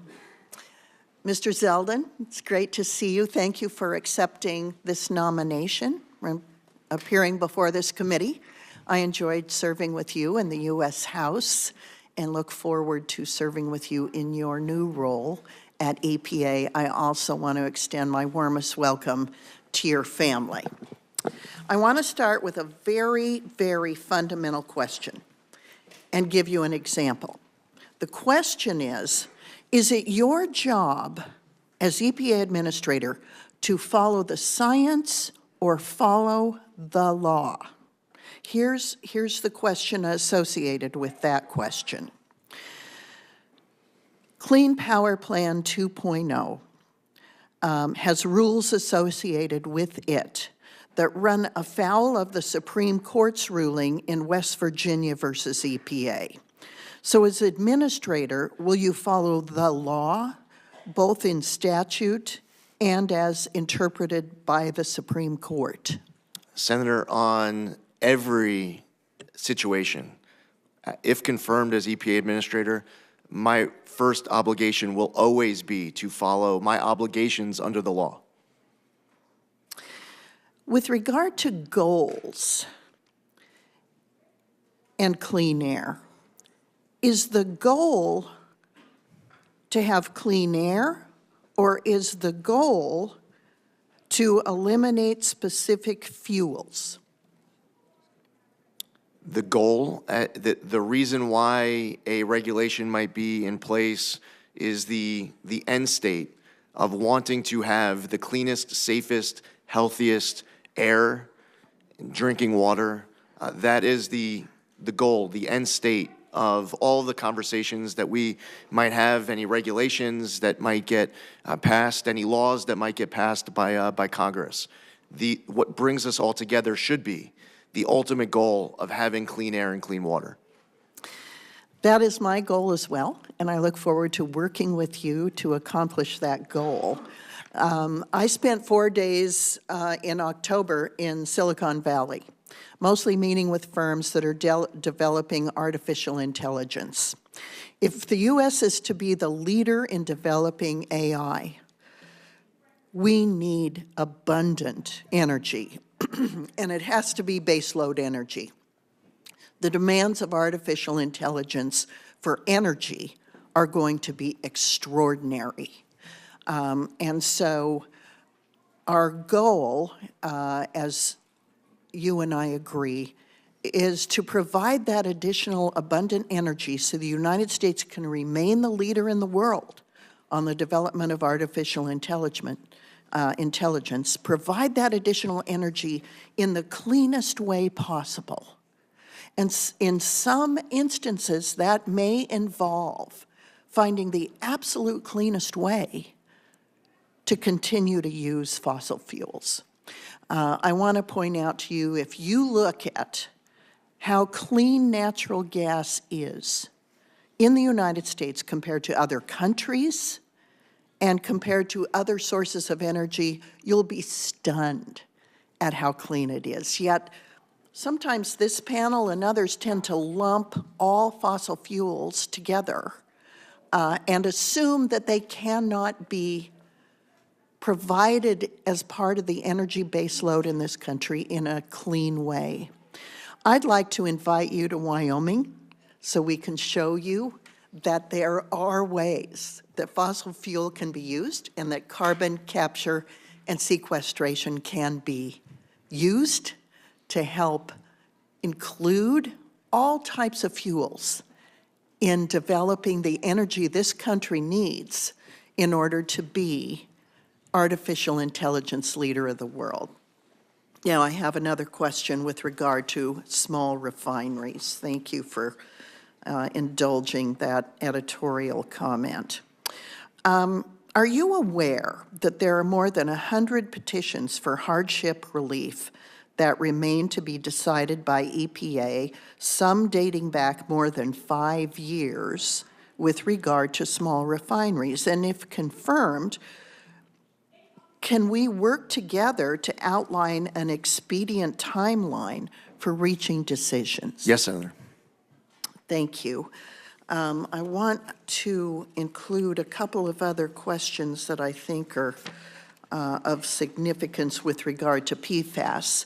And I'm running between two hearings, so excuse me if I'm being repetitive.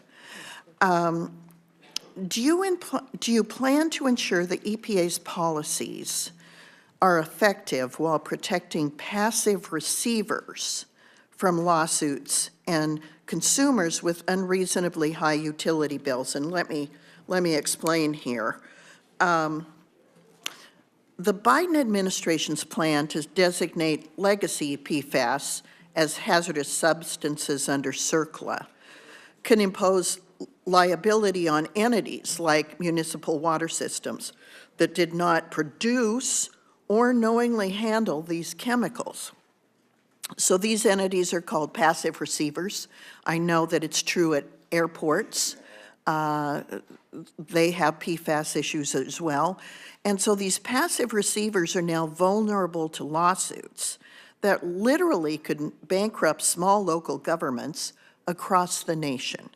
My concern is that, of course, we address PFAS issues, but not in a way that submits small local municipal water systems and airports to litigation. Senator, thank you for raising this issue, and I've heard it from your colleagues on this committee on both sides of the aisle during my meetings.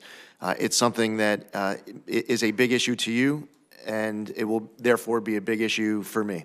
And I also saw it in my home county of Suffolk County, where we had PFAS issues. The passive receiver issue is something where it could get passed down to the consumer, where they end up paying for the cleanup costs in a way that we need to be cognizant of at the EPA. Thank you, Mr. Zeldin. Thank you, Madam Chairman. I'm sorry I ran over. No, good. I am pleased to welcome one of our newer members, Senator Also Brooks, and I would welcome you and remind you that you have very large shoes to fill with Senator Cardin leaving from the great state of Maryland, and I'm sure you'll be able to do that. So welcome, and it's great to have you on committee. Thank you so much. First of all, I'd like to just say thank you so much to Chairwoman Capito and Ranking Member Whitehouse for your leadership on this committee and for holding today's hearing. I agree with you that we miss Senator Ben Cardin, but I am excited to be able to join this committee. EPW has jurisdiction over many issues that are important to Marylanders, and I look forward to working with both of you as well as all of our colleagues on this committee to address the environmental and infrastructure challenges that we face in our states. To Mr. Zeldin, congratulations again to you and to your family on your nomination, and thank you as well for your willingness to serve and for appearing before our committee today. I appreciate it. I very much enjoyed meeting with you and having the opportunity to speak with you. And so I suspect that my questions will come as no surprise to you based on that conversation. And in the interest of time here, I'd ask that as much as possible that you would answer yes or no to the following questions. Now, while in Congress, you work to ensure that EPA's efforts to restore the Long Island Sound were successful, including advocating for federal funding. Like Long Island Sound in New York and Connecticut, the Chesapeake Bay is an economic driver in Maryland and across the Bay watershed. The Bay is the nation's largest estuary and is one of the most productive fisheries in the United States. And so I ask you whether you would agree that restoring and protecting our nation's estuaries and watersheds is a shared responsibility between the states and the federal government. Yes, Senator. Furthermore, if confirmed, will you advocate for robust federal funding for regional restoration efforts across the country, including the Chesapeake Bay and for the National Estuary Program? Yes, Senator. Ultimately, it will be up to Congress to decide on funding levels, and it'll be my obligation to make sure that money is spent to Congress's intent. Thank you. Now, the EPA has said that no amount of lead in drinking water is safe, and lead in drinking water is particularly dangerous for children. The bipartisan infrastructure law, which you oppose as a member of Congress, made historic down payments on lead pipe replacement to ensure that communities across America have access to safe drinking water from lead contamination. If confirmed, will you build on the success of the bipartisan infrastructure law and support additional funding for lead pipe replacement? Senator, yes to the same answer as my last question. Ultimately, it's going to be up to Congress to decide what the policy is, what the law is, what the funding level is. My commitment and my obligation will be to make sure that funding is spent to Congress's intent as laid out in those appropriations. But you recognize that lead in water is a problem, particularly for children. Yes, Senator. And would you be able to commit to not cutting funding that would aid in replacement of these lead pipes? Senator, if confirmed as administrator of the EPA, won't be cutting any funding. That's a decision as far as funding levels for Congress to set. Whatever funding level Congress decides upon is going to be the letter that is going to be the number that I am committed to fulfill my obligation of being a good steward of the tax dollars and spend to Congress's intent. Okay. Now, the unofficial Department of Government Efficiency, led by Elon Musk, has proposed laying off 75% of government workers. Across the federal government, their plan would result in more than 1.7 million civilian employees being laid off, including almost 500,000 veterans.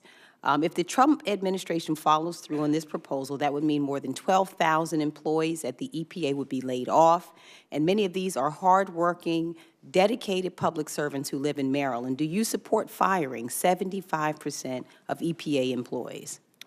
Senator, offhand, I'm not even aware of a single person being fired during the first Trump administration at the EPA. That's not the same for other agencies. And by the way, there might have been someone. I'm just, I haven't been told about it. I want to make sure that my job as EPA administrator is to increase productivity, is to make sure that we are efficient and accountable and transparent, that we are to you. Not just myself as administrator, but our entire team, for us to be in the office, collaborative, and productive. All right. In a similar vein, I'd ask you about another issue, and that is moving EPA headquarters outside of Washington, D.C., and wonder whether or not you agree with that effort and the effort of moving them out of Washington, D.C., or whether you would oppose it. Senator, no one has expressed to me in any setting since I was announced as nominee or before that of any plans with regards to moving the EPA headquarters out of D.C. I have not been involved in any conversation. I'm not aware of any conversation. That's the time I have. Thank you so much. Senator Graham. Thank you. Congratulations. Thank you. Really good choice. You're a lieutenant colonel in the Army Reserves, is that correct? Yes, Senator. What do you do? I'm currently an international law officer for a civil affairs command based in Fort Wadsworth, New York. So you're a JAG officer? Yes, Senator. So if Pete Hexba gives you a hard time, call me. Right, yes, Senator. You got it. So Senator Whitehouse and myself have been working on climate issues for a long time, and I saw that you were chairman or a member of the Bipartisan Climate Solutions Caucus, is that correct? Yes, Senator. Why'd you do that? I represented a district where I was hearing from constituents on both sides of the aisle of how important it is that I was doing everything to fulfill their priorities, their policy pursuits. It matters to your constituents. Your constituents concerned about the environment. Very much so, Senator. Okay, well, and I think they're right to be.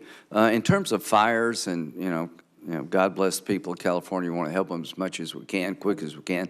Helena came through South Carolina, North Carolina is just very tough. Let's help people. Is it okay to try to look at lessons learned when you look at disasters? What can we do better next time? We must do that, Senator. Yeah, I would encourage you to not be deterred from looking at lessons learned, no matter where it happens in any part of the country. Let's learn from these disasters, see if we can do better next time. So one thing that I find fascinating is I can tell you what states grow corn because they want to talk about ethanol. I can tell you exactly when you have the senator from Wyoming saying natural gas is clean, she's right. But why is she saying that? Because the truth is America has become environmentally sensitive. You know, we want to lower emissions, but we don't want to wreck our economy. And it doesn't matter what we do if other people don't play the same game. So the good news for me to this committee is that energy-producing states, when that energy source seems to have a positive environmental impact, they're proud of it. Nuclear power, do you think nuclear power should be part of the mix?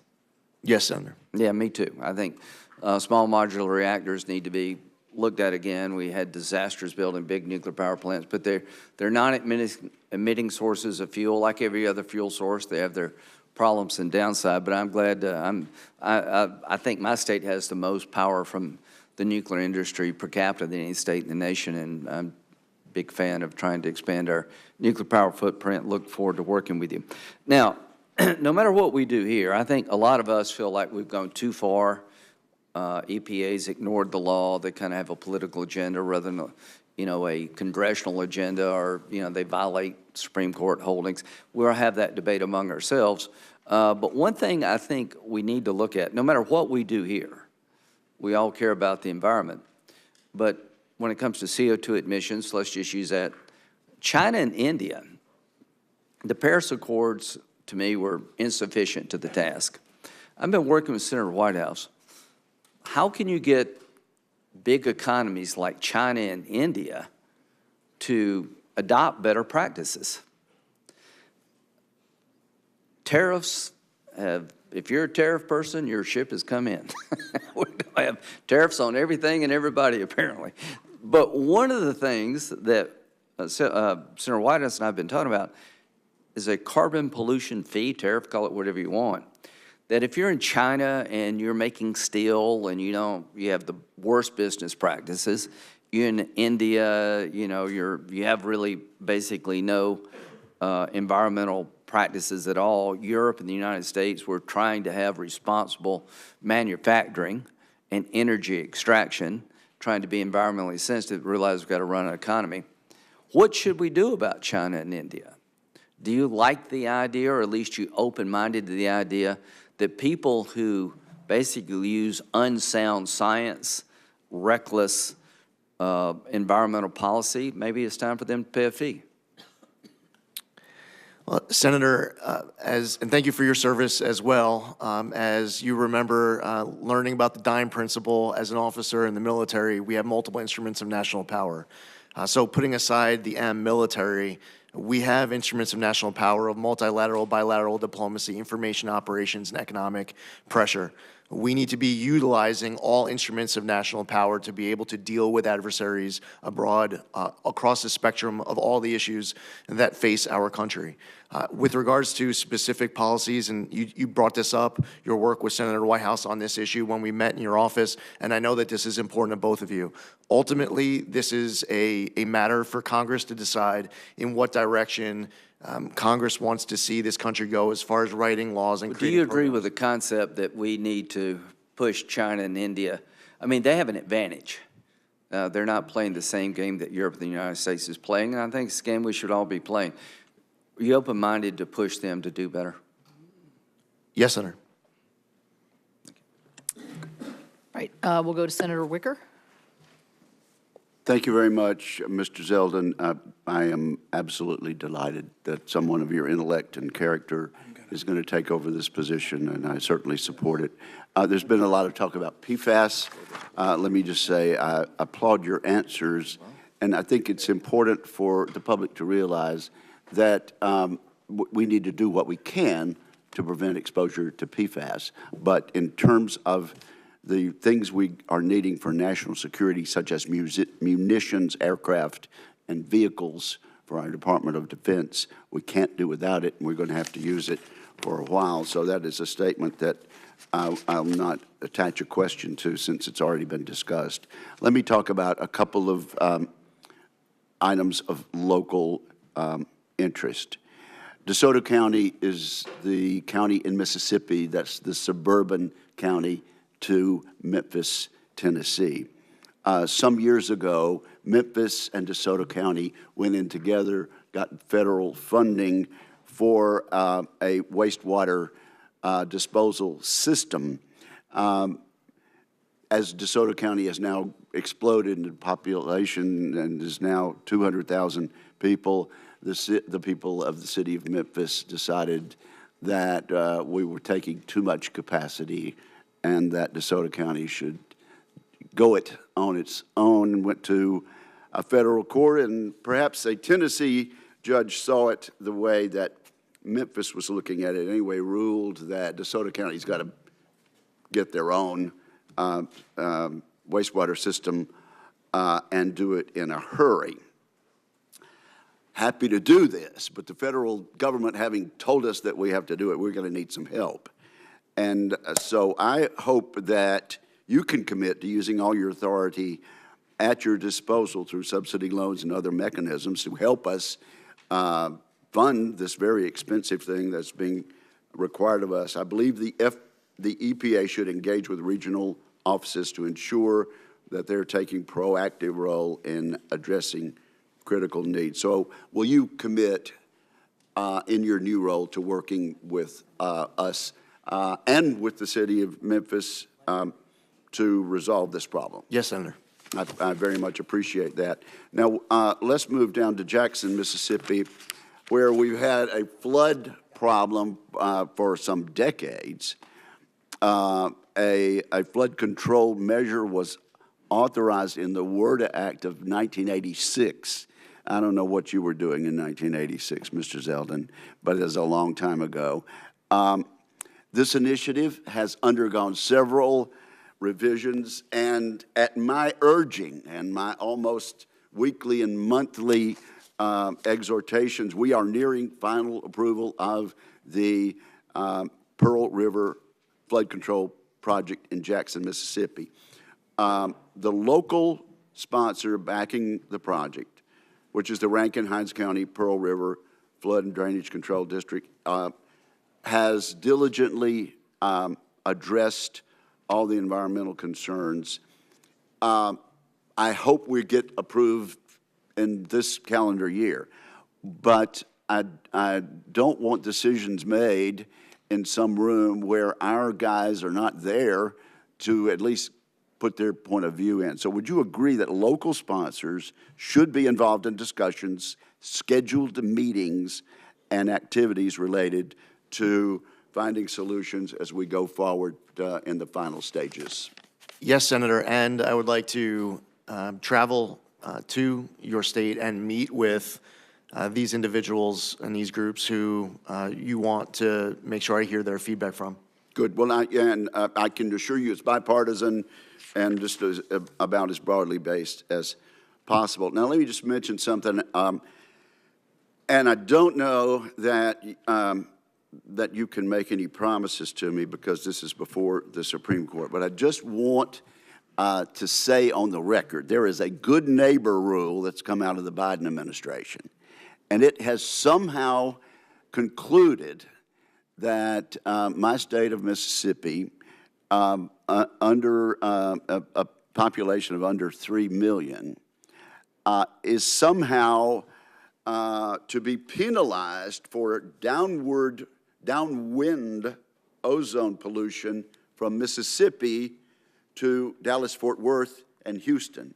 Now, those of us who've seen weather maps, we know kind of the way weather travels. It doesn't travel from east of the Mississippi back to Houston and Dallas, but somehow they have determined that our largely rural state of Mississippi should be penalized for ozone pollution in Dallas and Houston. The Supreme Court's looking at it. I don't think you can comment on it. I hope we can rescind the rule entirely, but I just want you to be aware of how utterly absurd the federal government has been with regard to this good neighbor rule. Understood, Senator. Thank you very much, and thank you, Madam Chair. Certainly. Senator Padilla. Thank you, Madam Chair. I think you need your microphone, sir. Thank you, Madam Chair, and want to, first of all, congratulate you on the nomination, congratulate your family that's here to support you, and acknowledge what I understand is a very positive exchange you had with my colleague from California, Senator Schiff, in regards to the current wildfires and EPA's role, partnership, response, and our ongoing need to maintain that. So I, too, look forward to welcoming you out to visit the impacted areas. So that allows me to actually raise some other issues of priority and concern for California. I appreciate your comment when we had a chance to meet in my office about your respect for the rule of law. I think that should be important. And the directives that you respect that Congress has given to the EPA is in that category. In the Clean Air Act, Congress has specifically exempted California from federal preemption of air emissions standards. The law is quite clear that EPA must grant waivers of federal preemption absent certain disqualifying conditions, and very clearly does not provide any authority to revoke any waivers that have already been granted. So that's current law. Now, you said you follow the laws that Congress has enacted, so we therefore commit to following the law when it comes to California's Clean Air Act waivers that have been granted. Senator, I can commit to every member of this dais on any question and every issue that gets brought forward that I will always follow my obligations under the law. And while there are processes in the future on different topics where I can commit to following the Administrative Procedures Act, I will tell you that I will not prejudge any outcomes of any future processes, again, on any issue that any member could bring up here. But Senator, I would reiterate to you today that it is my obligation as EPA Administrator, if confirmed, to follow the law. Thank you. And another topic we covered in our meeting is one of clean air attainment and the challenges with the federal role and responsibility, state, local role. Half the people in America who live in a non-attainment area live in California, particularly in the Central Valley and the South Coast Air Quality Management District footprint. We have to work together to reduce the sources of toxic emissions. Based on these jurisdictions, it's been challenging. California state and local officials have done pretty much everything they can to tackle this, yet we still have challenges when it comes to ensuring that every Californian, every American living in California can breathe clean air. So I want to be clear. We need the federal government to do its part by working a little bit more aggressively, assertively, smartly, and strategically to help reduce these emissions.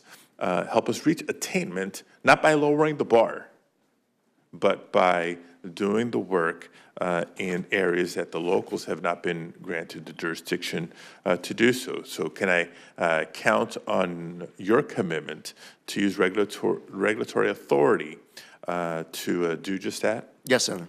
Okay, wonderful. And just a side note, as we will continue to work together, ensuring that jurisdictions like Southern California are not punished for non-attainment if it's resulting from the recent wildfires and the smoke and other emissions that have resulted from this disaster or disasters like it. Yes, Senator, I've heard this concern from other colleagues of yours as well. We're just talking to Senator Kelly about it, as I cited the Yuma example, and he was asking about Maricopa County. It is important that we have common sense, pragmatic policies that are being pursued to address issues just like your concern.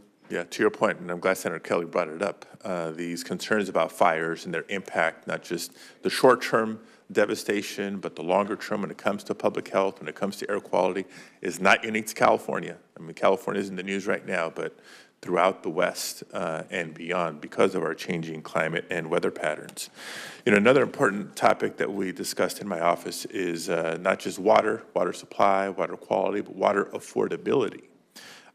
Millions of Americans are struggling to keep up with their growing water bills, which have increased nearly 3 times the rate of inflation. According to the EPA, water utilities it will cost water utilities more than $1.2 trillion over the next 20 years to modernize their drinking water and wastewater infrastructure and maintain it. Water utilities, unique to other utilities, rely heavily on ratepayers to cover their costs. The federal government's share of maintaining this infrastructure has come down significantly over the years. So ratepayers are acutely feeling this pressure, and as a result, 1 in 5 households have outstanding and growing water debt. The national water affordability crisis affects both urban and rural communities. So it's not a rural versus urban, blue state versus red state. It is across the board. I shared with you the idea of replicating the LIHEAP program. We have a low-income home energy assistance program because you shouldn't have to freeze in the winter just because you may be low income. The same applies to having water. We know how fundamental water is for life and the economy. We've had a temporary water assistance program for low-income customers. Do you agree, and can we work together to make that permanent to tackle some of these challenges, including addressing the PFAS concerns that you're very familiar with? Senator, having access to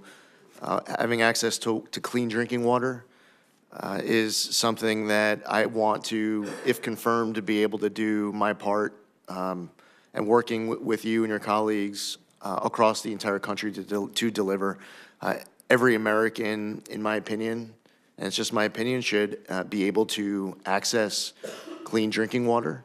I will follow all my obligations under the law, and to the fullest extent of the law, I would like to assist in those efforts for you to fight for your constituents, and every senator here to fight for their constituents in this respect. So the temporary program was hugely successful, helping families in, again, red states and blue states alike. Look forward to working with you to make that program permanent. Yes, sir. Thank you, Senator Moran. Chairwoman, thank you, and thank you, Ranking Member, Mr. Vice Chairman. I'm pleased to be back and sitting here at the dais at the EPA committee. Thank you very much for your testimony. Thank you for the conversation we've had in my office. Thank you for your willingness to serve. Let me highlight a couple of things that we may not have talked about when we did visit.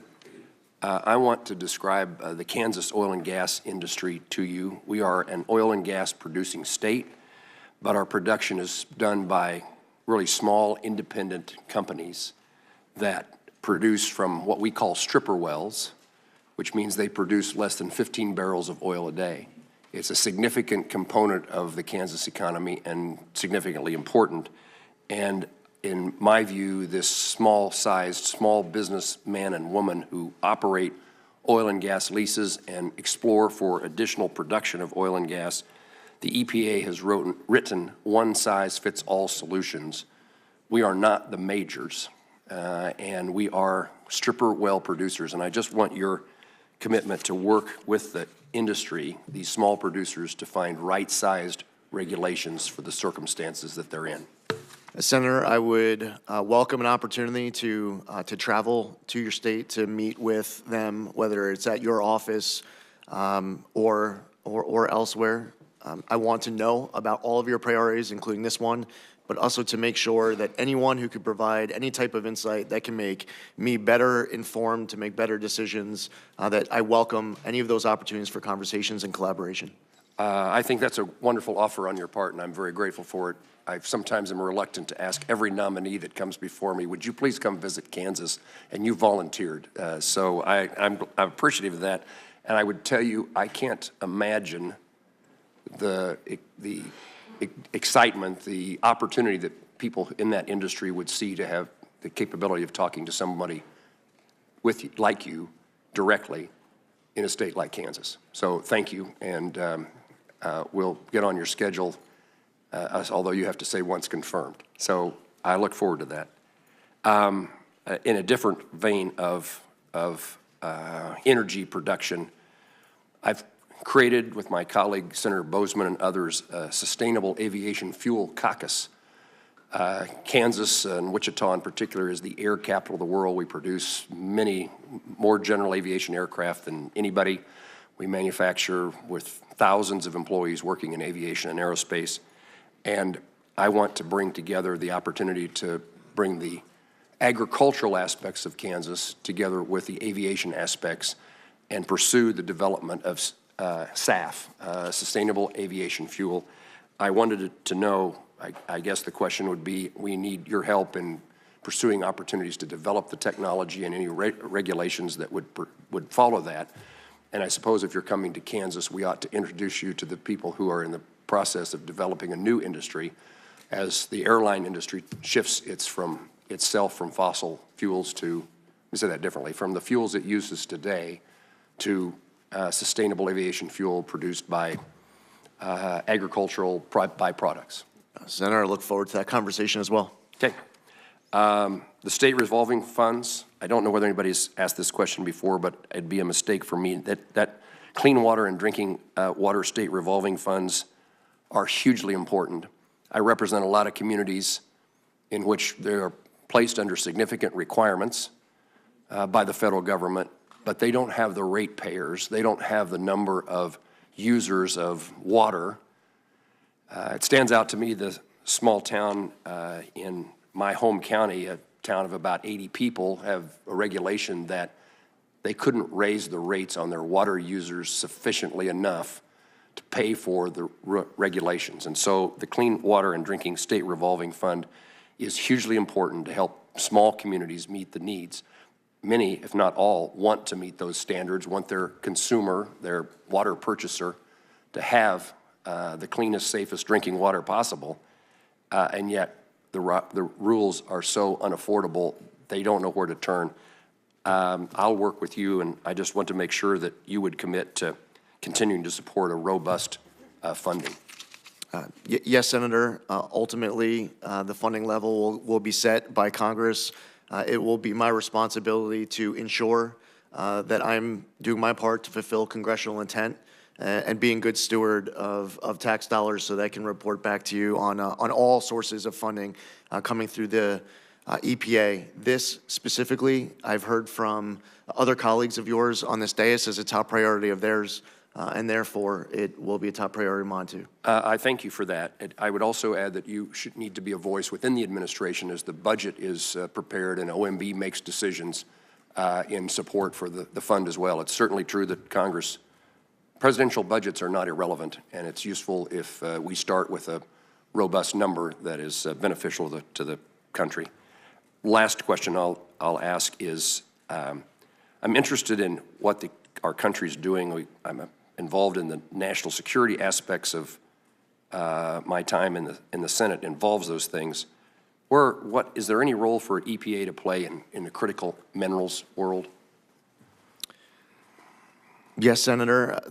President Trump has expressed a desire of having an energy council. He wants there to be collaboration between different agencies of different levels of jurisdiction. That involves everything from permitting reform, which is one topic actually that I heard Senator Whitehouse reference earlier in his opening remarks.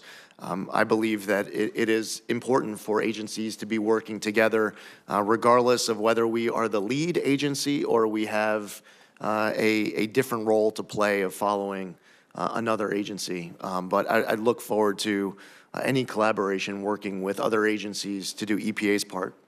Congressman Zeldin, thank you for taking my questions and responding. Thanks, Senator. Thank you.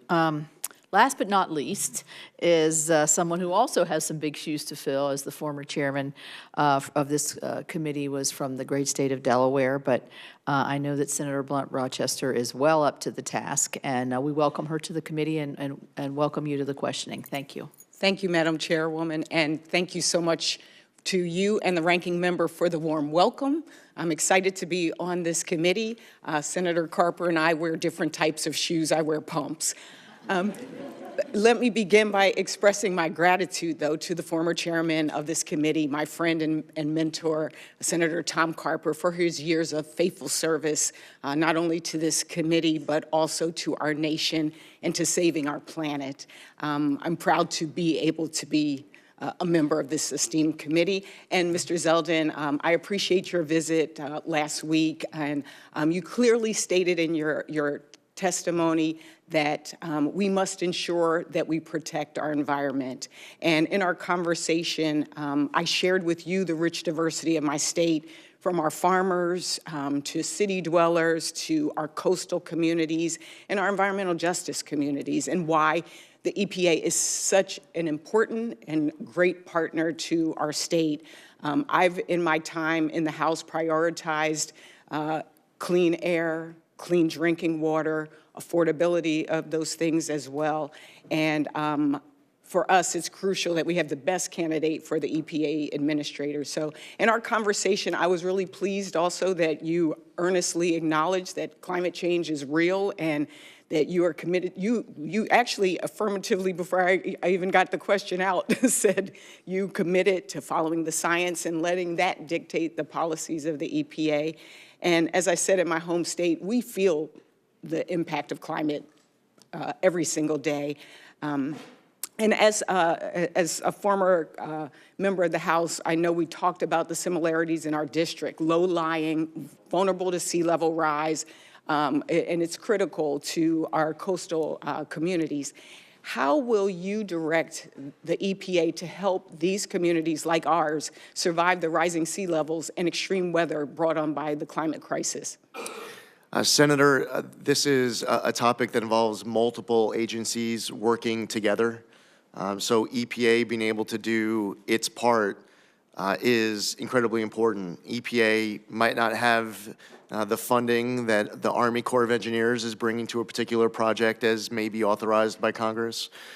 The Department of Interior might be working on a particular aspect of this under its jurisdiction. The collaboration between agencies is critical.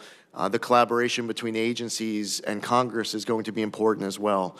I think it also helps for I, as if confirmed as EPA administrator, to be traveling to a state like yours to see issues firsthand on the ground, especially when they emerge on, at times, little notice, sometimes with far more notice, to be able to hear from people who have been working on these issues a long time, to be able to hear that feedback, to allow that feedback to inform my decision-making and to bring that feedback with me to Washington, D.C. when I return from those trips, which I look forward to, if invited, coming to visit your state with you. Thank you so much. I have a couple of yes or no questions because I know time is limited. You stated that EPA's mission is to protect the health of the public and the environment. Is this still your position? Yes or no? Yes. Will you ensure EPA prioritizes policies that promote access to clean water? Yes or no? Clean what, Senator? Clean water. Yes, Senator. Yeah. And as you know, many rural communities have old water infrastructure and rely on well water, particularly in Delaware, which creates significant water quality issues. How will you, your EPA, help these communities access effective solutions such as upgrades to stormwater infrastructure, watershed restoration, or water infiltration? Senator, Congress has approached these issues in the past in certain creative ways. In some respects, it could be an aspect of congressionally directed spending. I've seen go to a particular community where they are able to mitigate an issue of water contamination as we experienced in Suffolk County, where my congressional district was located and where we had multiple aspects of PFAS contamination. The first step is to be able to get access to drinking water. And even if that's providing bottled water, that's a partnership that starts with local leadership, where a state and federal government is asking, what can we do to assist?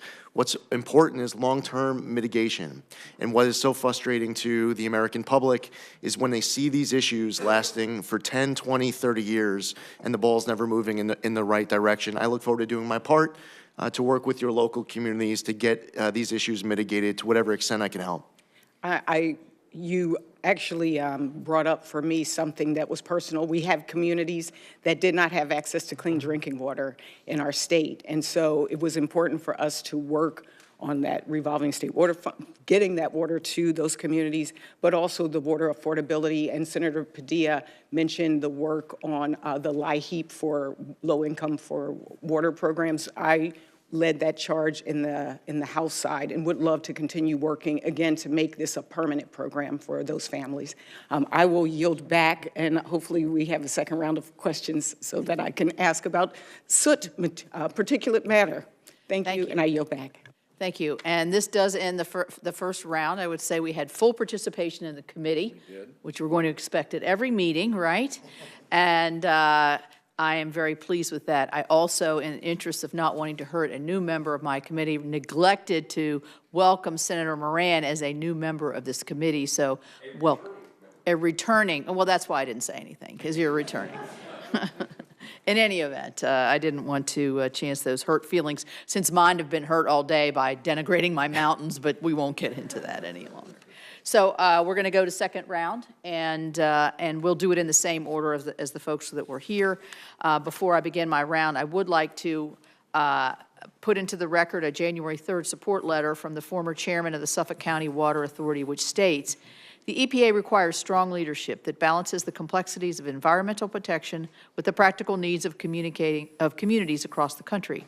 Mr. Zeldin's track record on Long Island exemplifies his ability to lead with compassion, decisiveness, and a clear focus on results. He has already shown his dedication to the values that the EPA upholds, and I'm confident will continue to champion these priorities on a national scale." And I ask unanimous consent, which I'll grant myself, to enter this into the record. I would say there are always no better advocates than our local advocates who actually work with us all the time, and obviously you have a very strong constituency there. I'm going to ask quickly just a couple questions. Class 6 wells, which are used to inject carbon dioxide into deep rock formations, advancing carbon capture and storage technologies, obviously very important to my state. We provided EPA funding through the IIJA for to have the EPA grant state primacy for Class 6 wells, since they constitute a different aspect of permitting. And to date, only 3 of these states have been granted Class 6 primacy. And the EPA has 150 permit applications pending for approval. We have 3 Class 6 well projects under review, and the proposed final action granting West Virginia our state primacy was published in the Federal Register on November the 25th.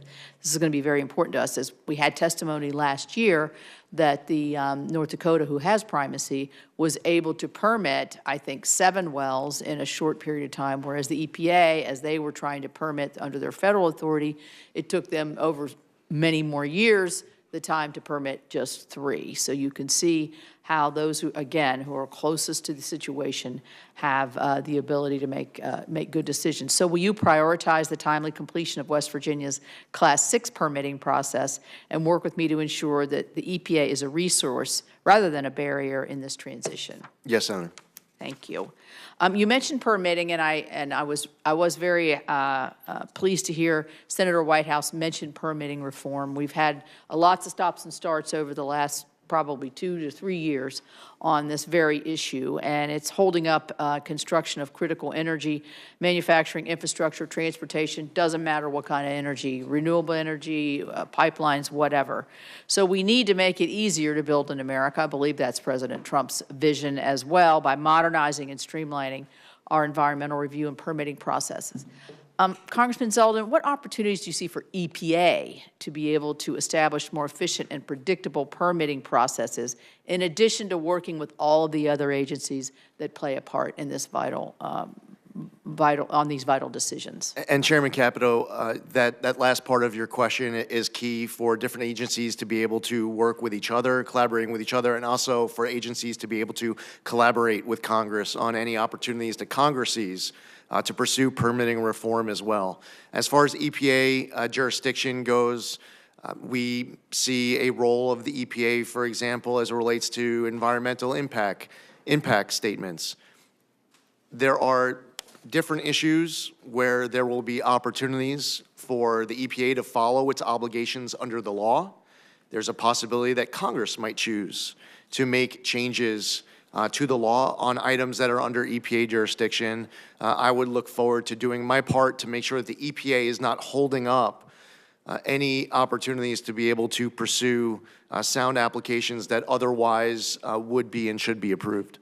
Yeah, I think a lot of times in the public domain, permitting reform means to certain people skirting the rules or breezing through environmental reviews without really taking them seriously or actually having them science-based, as we've talked a lot about today.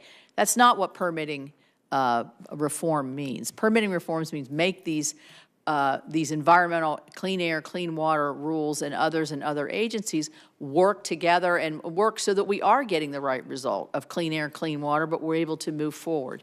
And so I look forward to that.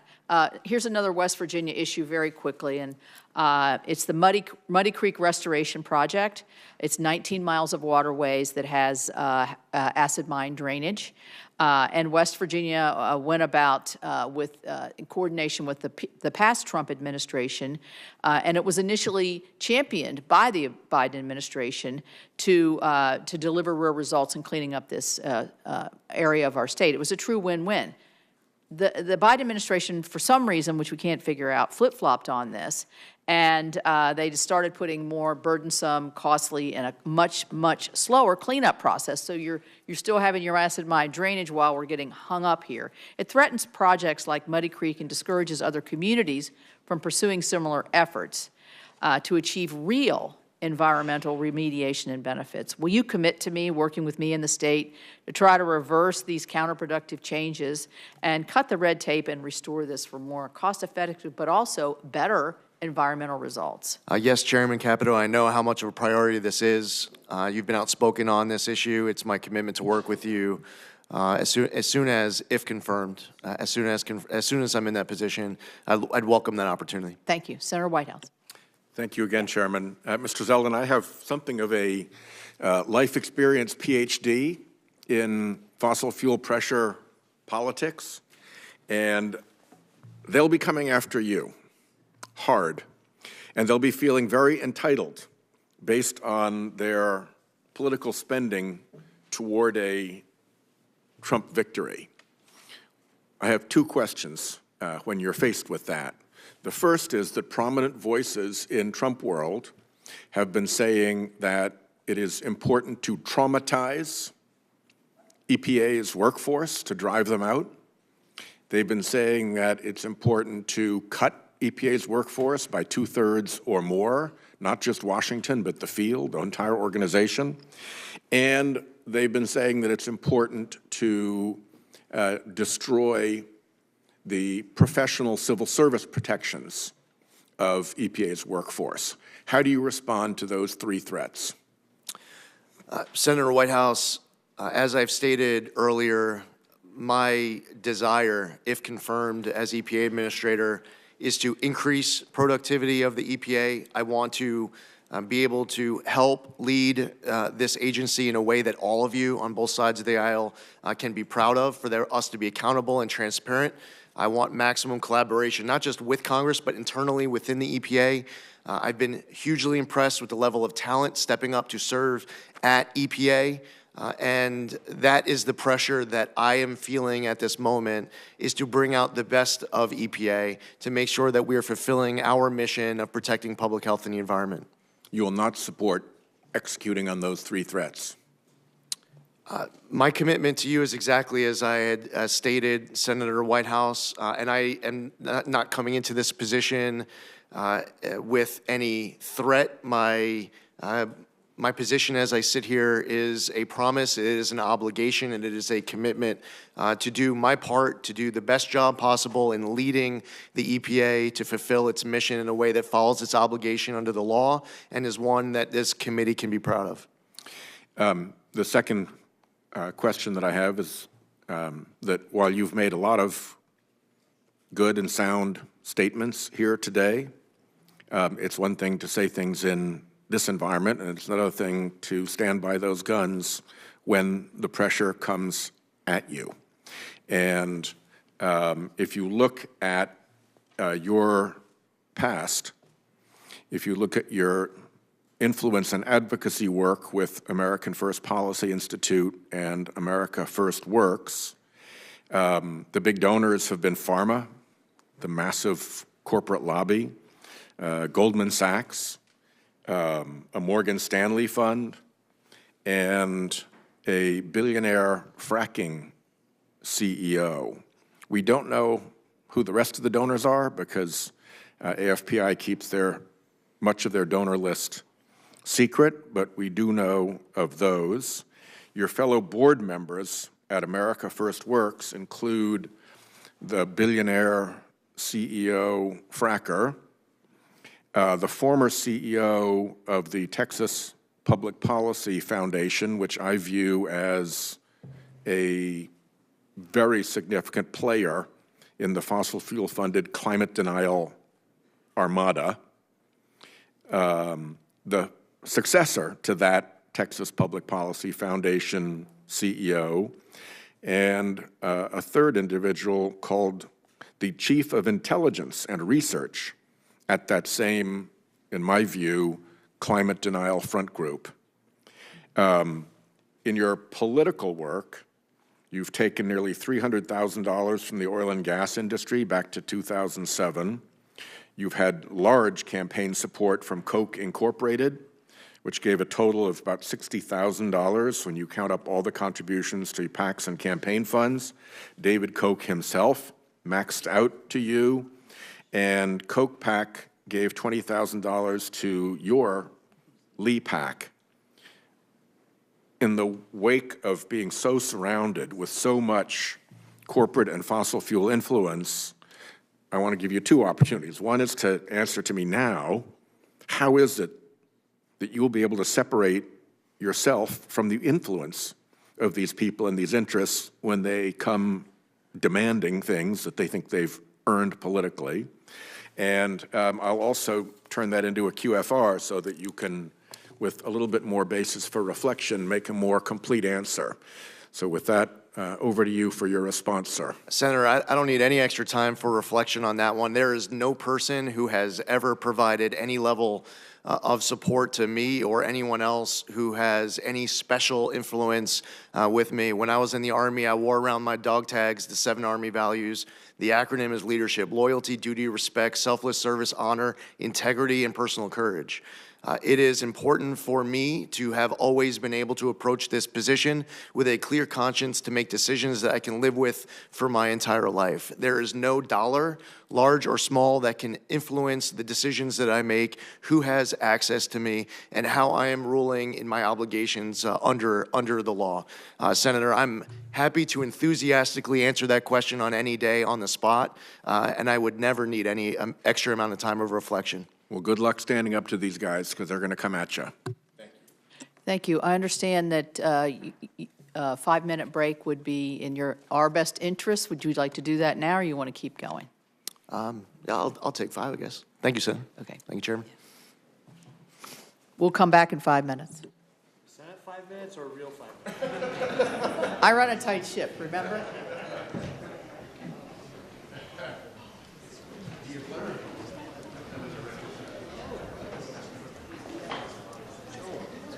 Oh, we do.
specialize in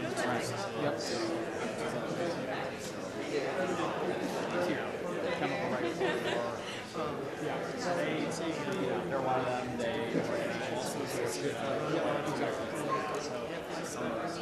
I mean, we work with them on some things. They kind of, so it's like not always on the same page, but folks that are. Are you going to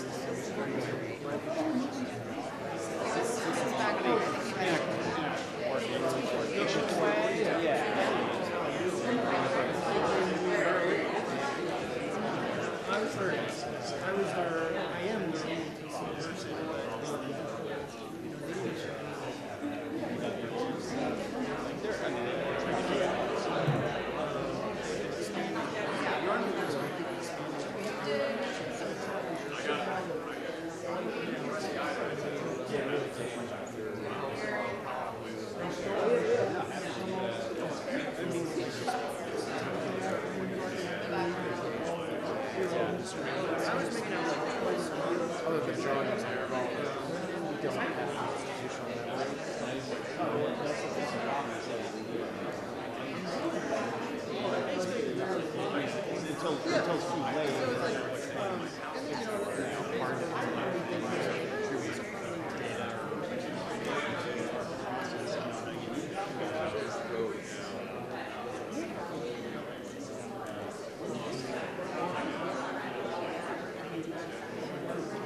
Congressman Zeldin and I come from the House. We're still operating on more accurate times.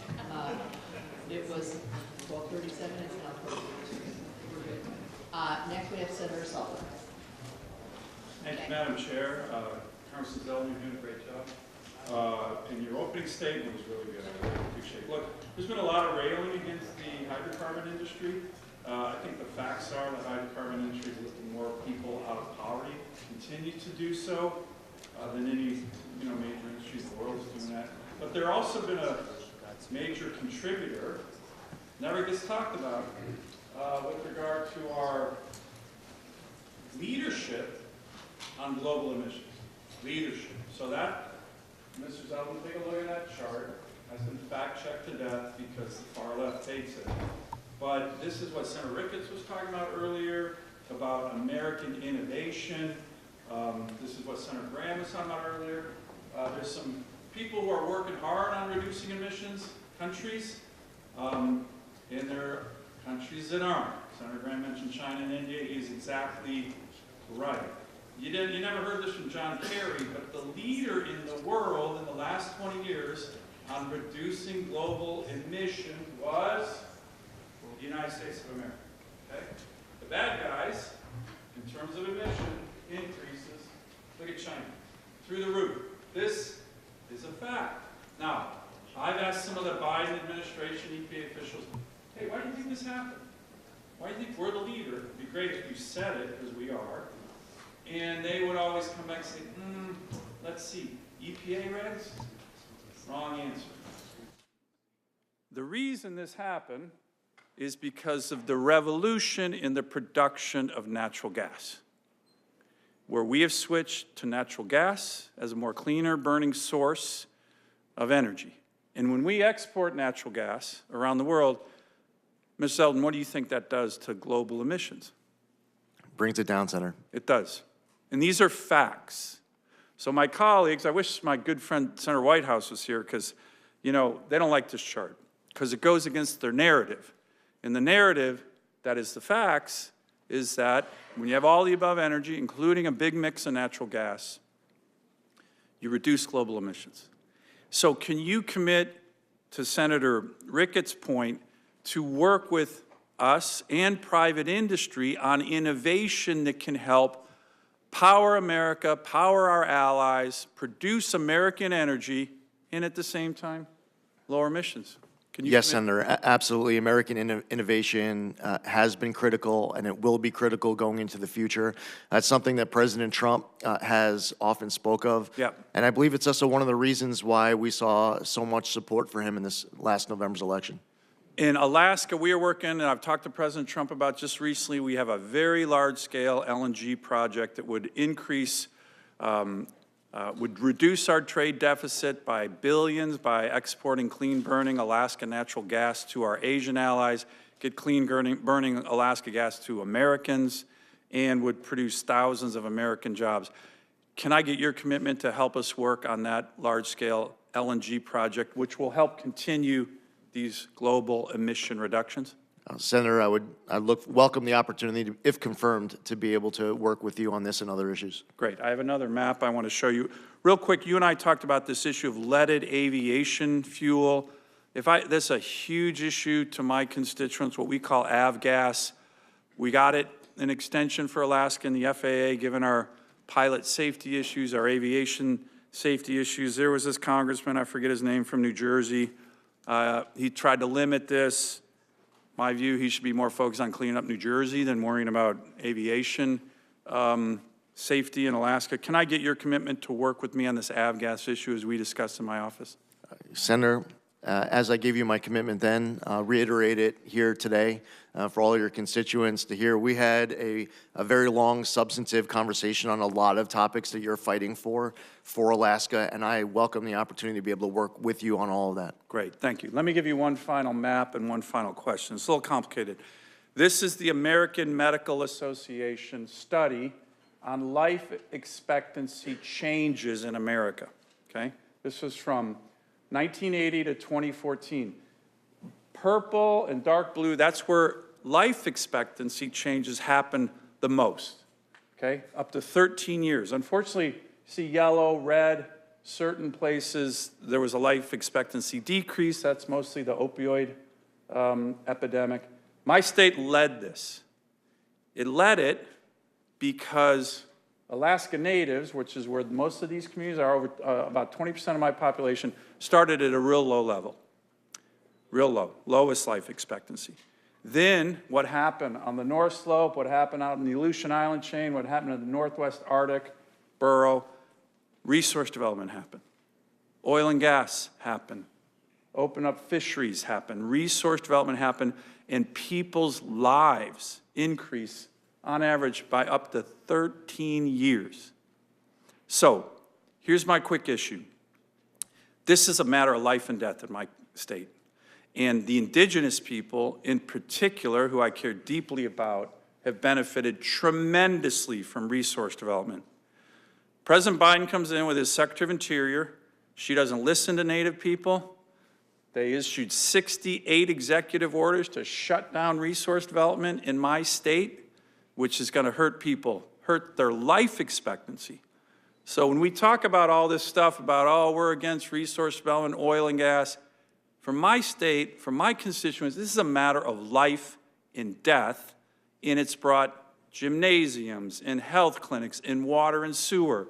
So can I get your commitment to work with me on these issues on resource development that benefit the Native people tremendously of my state? The Biden administration is talking about, oh, environmental justice. This is environmental injustice when they shut down Alaska Native communities opportunity to develop their resources.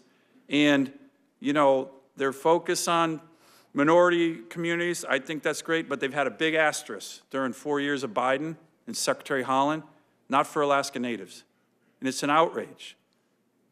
This helps my communities, and can I get your commitment to work with the Alaska Native communities, indigenous communities of my state on this issue, on the other issue you talk about, contaminated lands, water and sewer. We have communities that don't have clean water and flush toilets. I really want your help on this. We didn't get the help from the Biden administration. They talked the big game, communities of color. They didn't care about the Alaska Native communities, and I need your help on this. Understood, Senator. You have my commitment to work with you on this. Thank you. Thank you, Madam Chair. Thank you. Senator Kelly.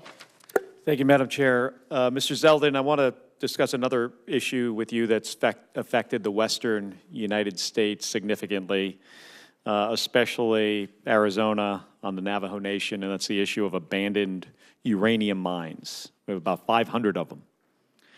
The nation's been working to clean up these mines for decades now, but the bureaucratic process of the Superfund law has meant that very little progress has been made on this. And it contaminates water, and just the radiation itself causes cancer.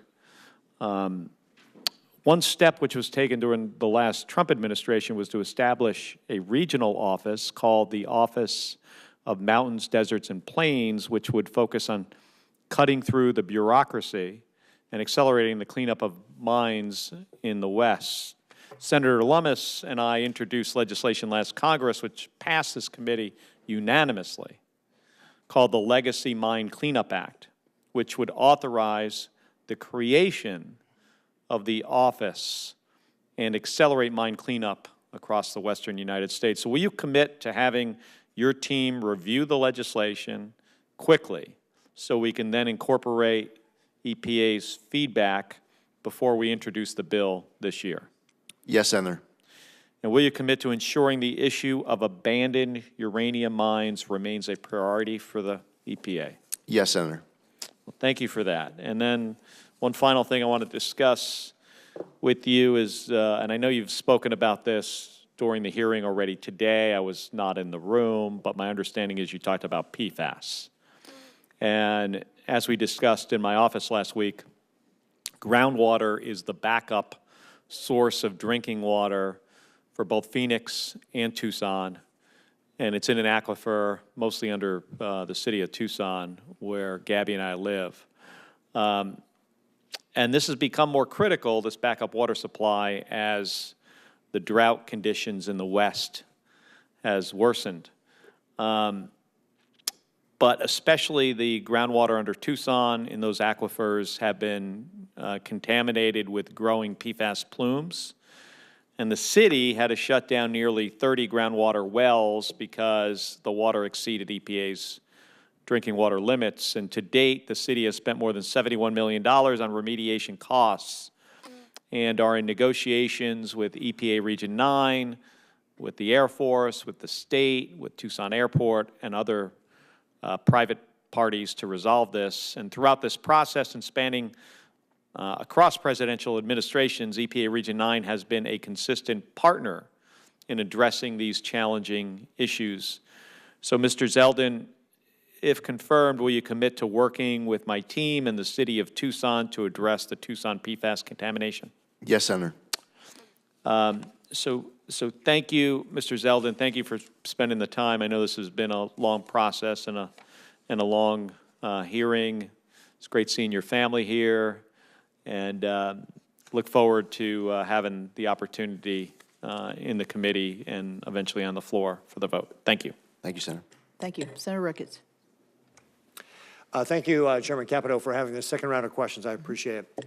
And Congressman Zeldin, presuming that you get confirmed to be the EPA administrator, you're going to have to work to reestablish the credibility, reestablish the trust for the EPA, and that's going to involve a process of transparency and good faith action on the EPA's part.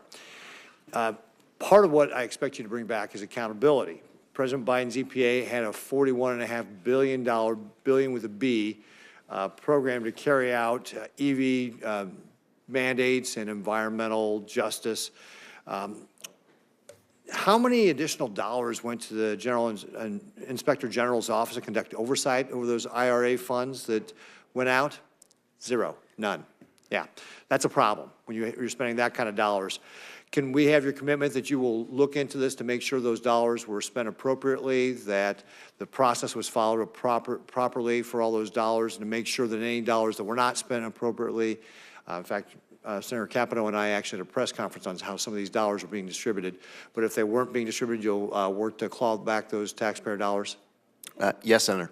Great, thank you. We talked a little bit earlier also about the EV mandate. Part of what this IRA dollars we're supposed to be pushing is this EV mandate. Of the 147 communities in my state that are classified as cities, 99 of them don't have a single EV charger. If you're living in communities like Bloomfield, Alliance, Valentine, you're 45 minutes from the nearest charging station. And in my state, EV adoption is like 2%, when nationally it's about 7%. And of course, the current mandate that the EPA is pursuing with their emission standards was to have 2/3 of all new vehicles being sold as EVs in the year 2032. That's just clearly not realistic. And again, as we discussed, we should allow American innovation to be able to help us reduce the impact on the environment, not have the administration pick one solution that they want to push. Do you commit to rolling back these out-of-touch mandates that are costly to Americans and dangerous to our energy grid, increase our reliance on our adversaries like the People's Republic of China?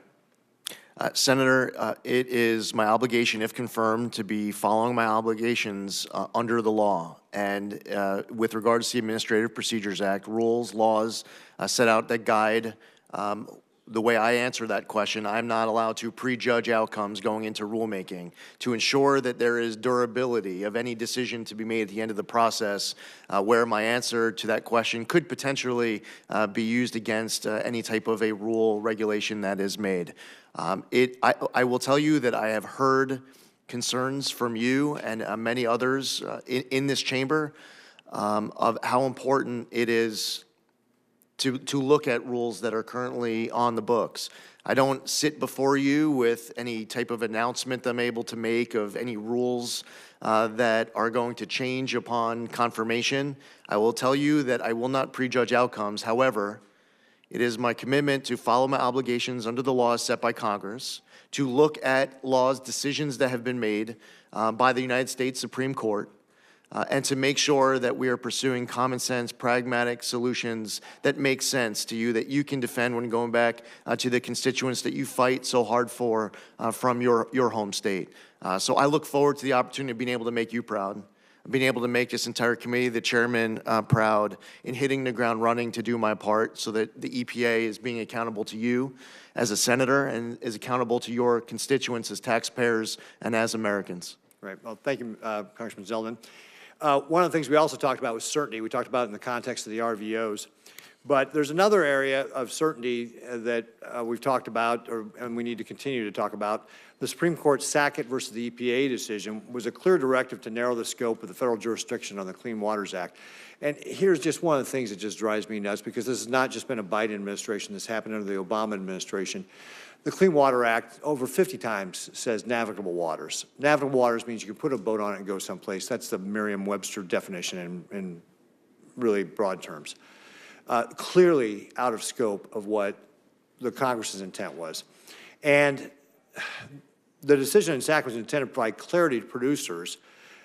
President Biden's WOTUS revisions have only confused it by talking about things like relatively permanent waters or unclear determinations on which waters are actually jurisdictional under law. Farmers and ranchers in Nebraska deserve better than an EPA taking years to decide the best way to regulate a ditch that might someday hold water. Do you plan on providing clear and durable waters of the U.S. guidance to producers as an administrator? Senator, I believe that it's incredibly important for the EPA to provide clear and durable guidance as it relates to waters of the U.S. The Sackett decision is easy to understand for any of those property owners in your state, yet still they have questions as it relates to the rules and regulations that are on the books. It should be as clear as possible so that your people can understand without having to go hire an attorney or someone else to assist them with compliance and definitions. Great. Well, again, I would just remind you that the Clean Water Act says navigable waters. It's a pretty plain English definition. Congress's intent could not have been more clear. And so I just remind you as you're going through that process to keep that in mind. Thank you very much, Congressman Zeldin. Thank you. Chairman. Senator Markey. Thank you, Madam Chair, again, and congratulations on your new position. And respectfully to my friend from Nebraska, there is no EV mandate. Doesn't exist. There is no EV mandate. It's not a mandate. It's a clean car standard. It's just technology neutral, driven by American innovation and the need to protect our environment. So there is no mandate. I have to keep repeating that every time.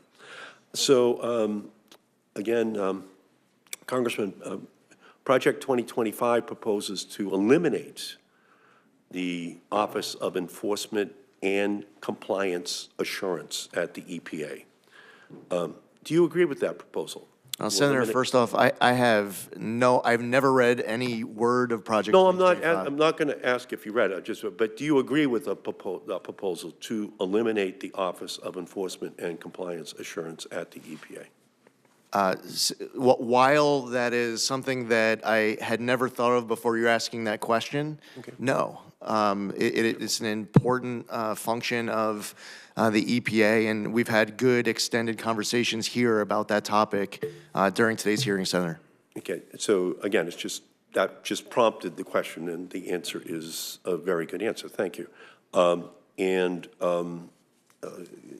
the EPA Clean Car Rule, it's projected to cut air pollution and prevent about 2,500 premature deaths in a single year. And over the life of it, it would obviously be tens of thousands of lives which are saved. And it would save drivers $46 billion in fuel costs, 15 billion barrels of oil that would not have to be used, and $6,000 over the life of the new vehicle. So if confirmed, are you planning to initiate a new rulemaking that could undermine those clean car standards? Senator, if confirmed, I cannot sit before you and announce the initiation of any new rules. I have no announcements to make of rules that are going to change, and I plan on following my obligations under the law to ensure that throughout my tenure, if confirmed as EPA Administrator, that I never prejudge outcomes heading into that process. Okay, well, again, the savings are quite profound for American consumers, dollars in their pockets, because of those much higher standards that don't require oil to be put into gasoline tanks, where we put about 70% of all the oil that we consume. In September, RFK Jr., the Health and Human Services nominee, went on the Dr. Phil show, and he said, quote, it's glyphosate, which is the active ingredient in Roundup. It's the pesticides, it's atrazine, it's PFOAs, the forever chemicals. We're mass poisoning an entire generation of kids. Do you agree with that conclusion by RFK Jr. that these pesticides are mass poisoning the kids in our country? Senator, I would welcome an opportunity to be able to read through all of the science and research that is being cited to support that conclusion, to be able to answer that question, following the review of that material. That's a review that I would need to I would need to engage in. Yeah, it's obviously a very serious question, and it's one that hopefully would have the EPA working with HHS on a resolution of that issue. And in the 2.5 years since its passage, the Inflation Reduction Act has spurred the creation of 400,000 jobs and $420 billion in investment. 193 million of direct federal spending actually has gone to your former congressional district since 2022. So regardless of your stance on the bill back then, it did become law, and more than $68 billion has already been appropriated by the EPA from the IRA and the bipartisan infrastructure law. So are you going to ensure that EPA's ongoing implementation of grants, which have already been fairly awarded under existing laws like the IRA and the bipartisan infrastructure law, that they're not impeded or held up for political reasons? Senator, my commitment is to follow the law as it relates to so much of what's getting discussed during this hearing. That is the obligation that motivates me. I have to be prepared to sit before this committee and be able to answer questions as it relates to funds that have gone out the door, not just currently, but also in the future.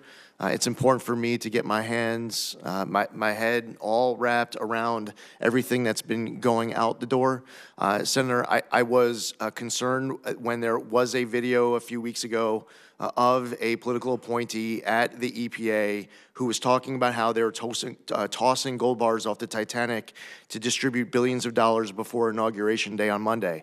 I don't know at all what grants were being referenced with that repeated comment. It was also referenced in that video that they were tossing these gold bars off the Titanic with an eye towards getting themselves jobs from recipient NGOs. I don't know what any of that's about, but that's concerning to me. I want to be able to answer to you and to answer to every member of this committee that I'm being a good steward of the tax dollars. Okay. Well, I just want to remind you that 80% of all of those grants have gone to Republican districts.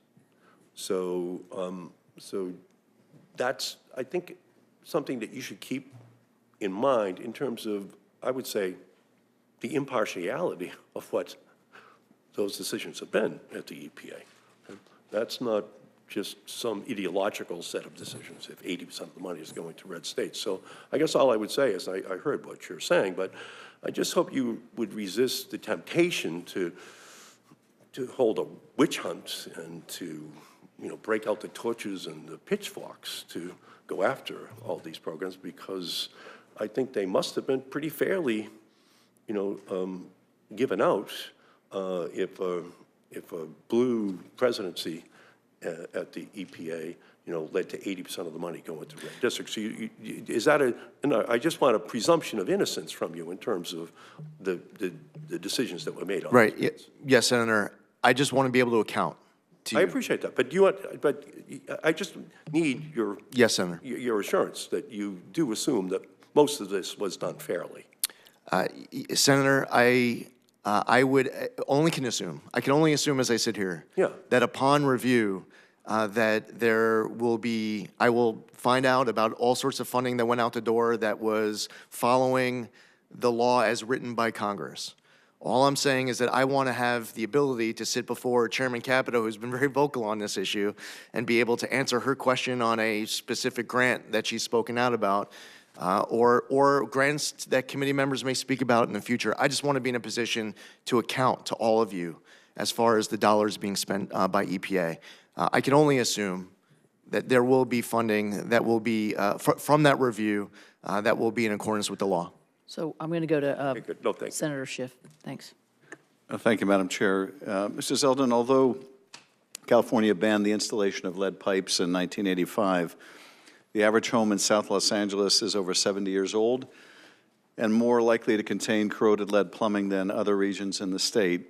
Lead in drinking water, particularly from old pipes and plumbing systems, is a significant public health threat, especially for children. Out of the 58 counties in the state of California, Fresno County has one of the largest numbers of children with high levels of lead in their blood.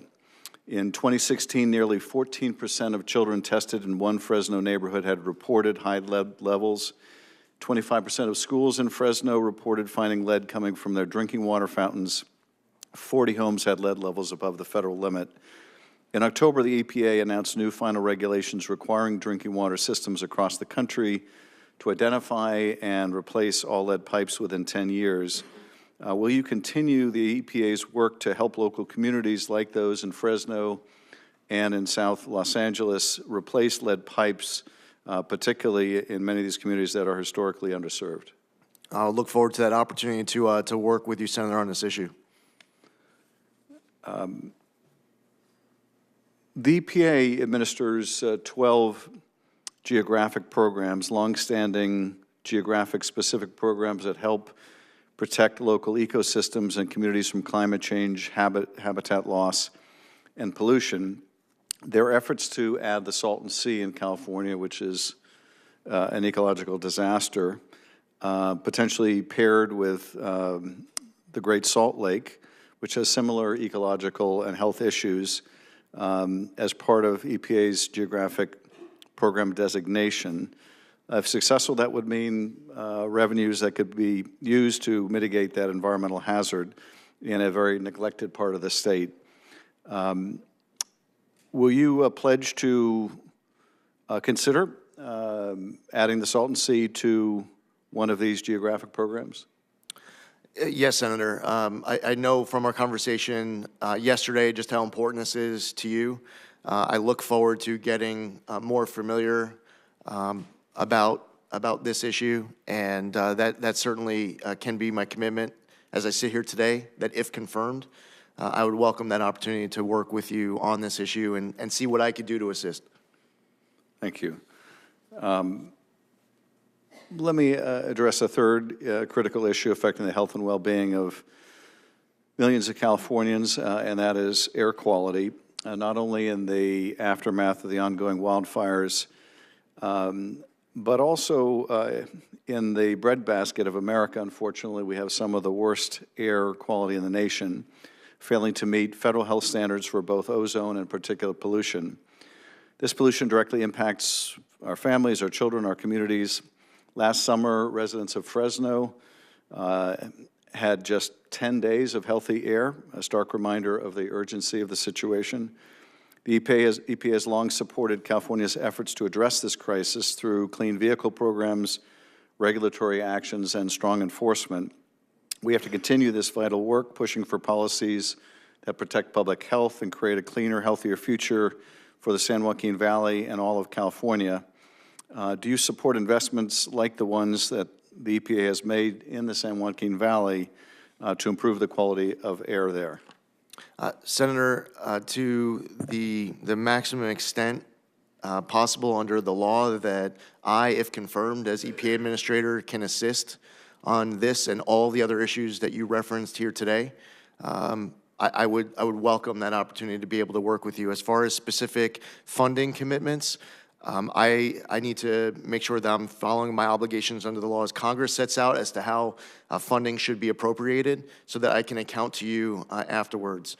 So moving forward, if there's any funding now and in the future that EPA has an obligation to distribute to help with this, I welcome that opportunity.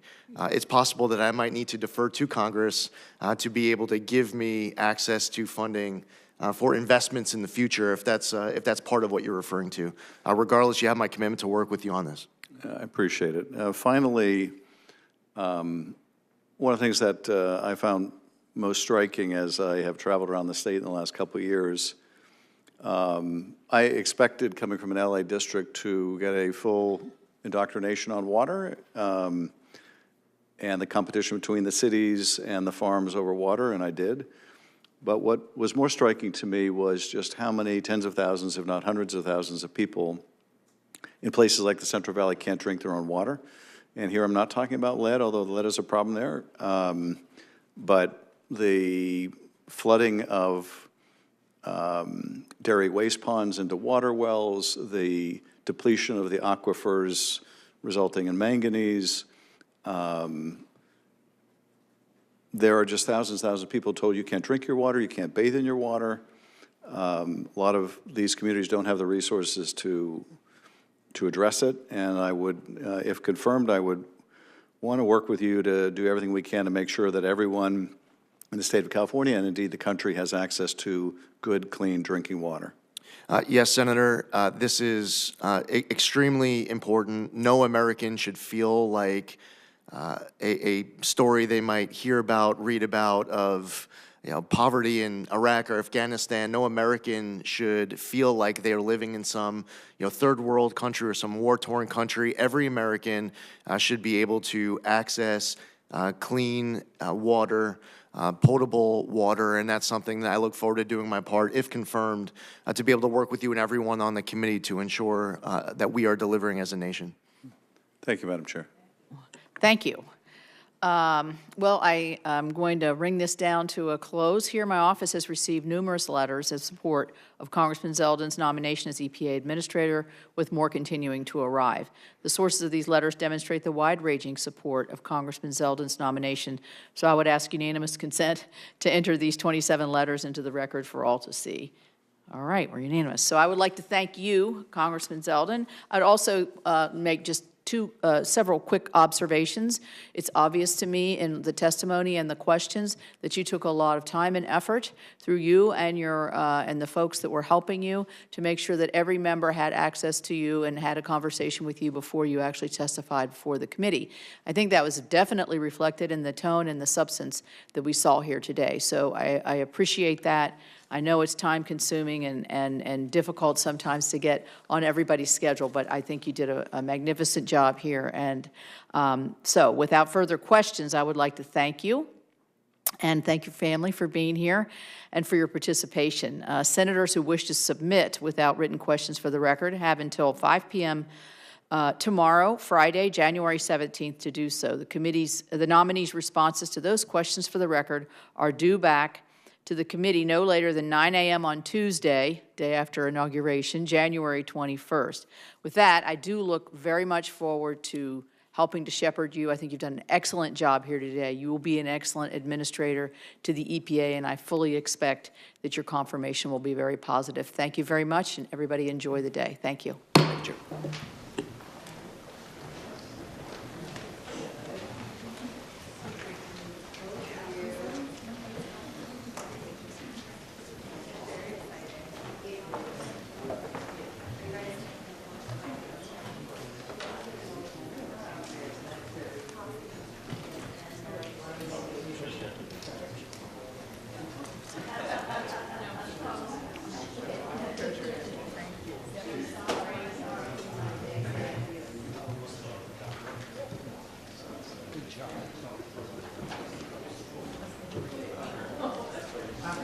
Top of my head is this one. I always check the videos and, oh, there you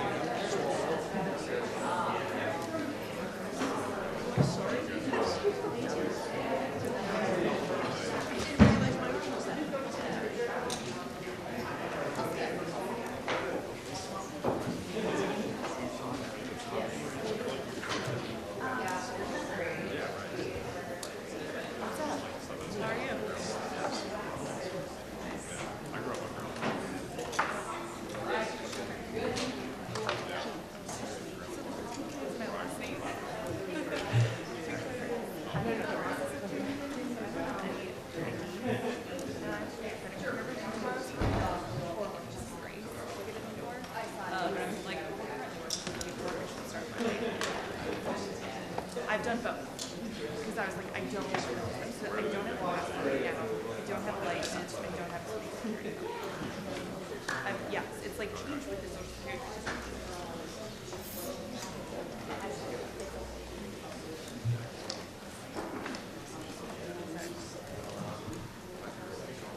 Yeah, I think I'm going to try and go first. Yeah. And I'm hoping to save the team. Yes. Yeah. Is that what you're for tomorrow? Yeah. Don't worry about it. Molly works. Yeah. Be in touch.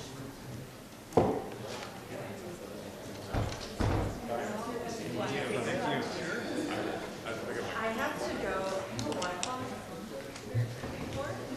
I got to pick up my keys. I will prioritize that. What's your plan? Do you need a place to hang out? Because my office is around the corner. I'll take them in West Virginia. You referenced the HERC report. Right, on reliability. Yeah, Yeah. I was assuming that you were sort of alluding to their planning problem, but I wanted to clarify your remarks. Well, on I mean, I think the issue is affordability and reliability. And repeatedly over the last 4 years, as the Biden EPA has prioritized when they're looking at certain projects, these have slipped. The reliability and affordability aspects of power generation have slipped to like number 3 and number 4, whereas climate is up here, environmental justice as important factors. And I think we have to be realistic here. We're going to have at least a 25% increase in demand between AI, data centers, and other things, EVs and other things. We have to be realistic about how we're going to generate this power, and that was the point of bringing that up. So will you be pushing for a rollback of the clean energy plan? Oh, yeah. Oh, yeah. All right, everybody good? All right, thanks all, appreciate it. Thanks, Brent.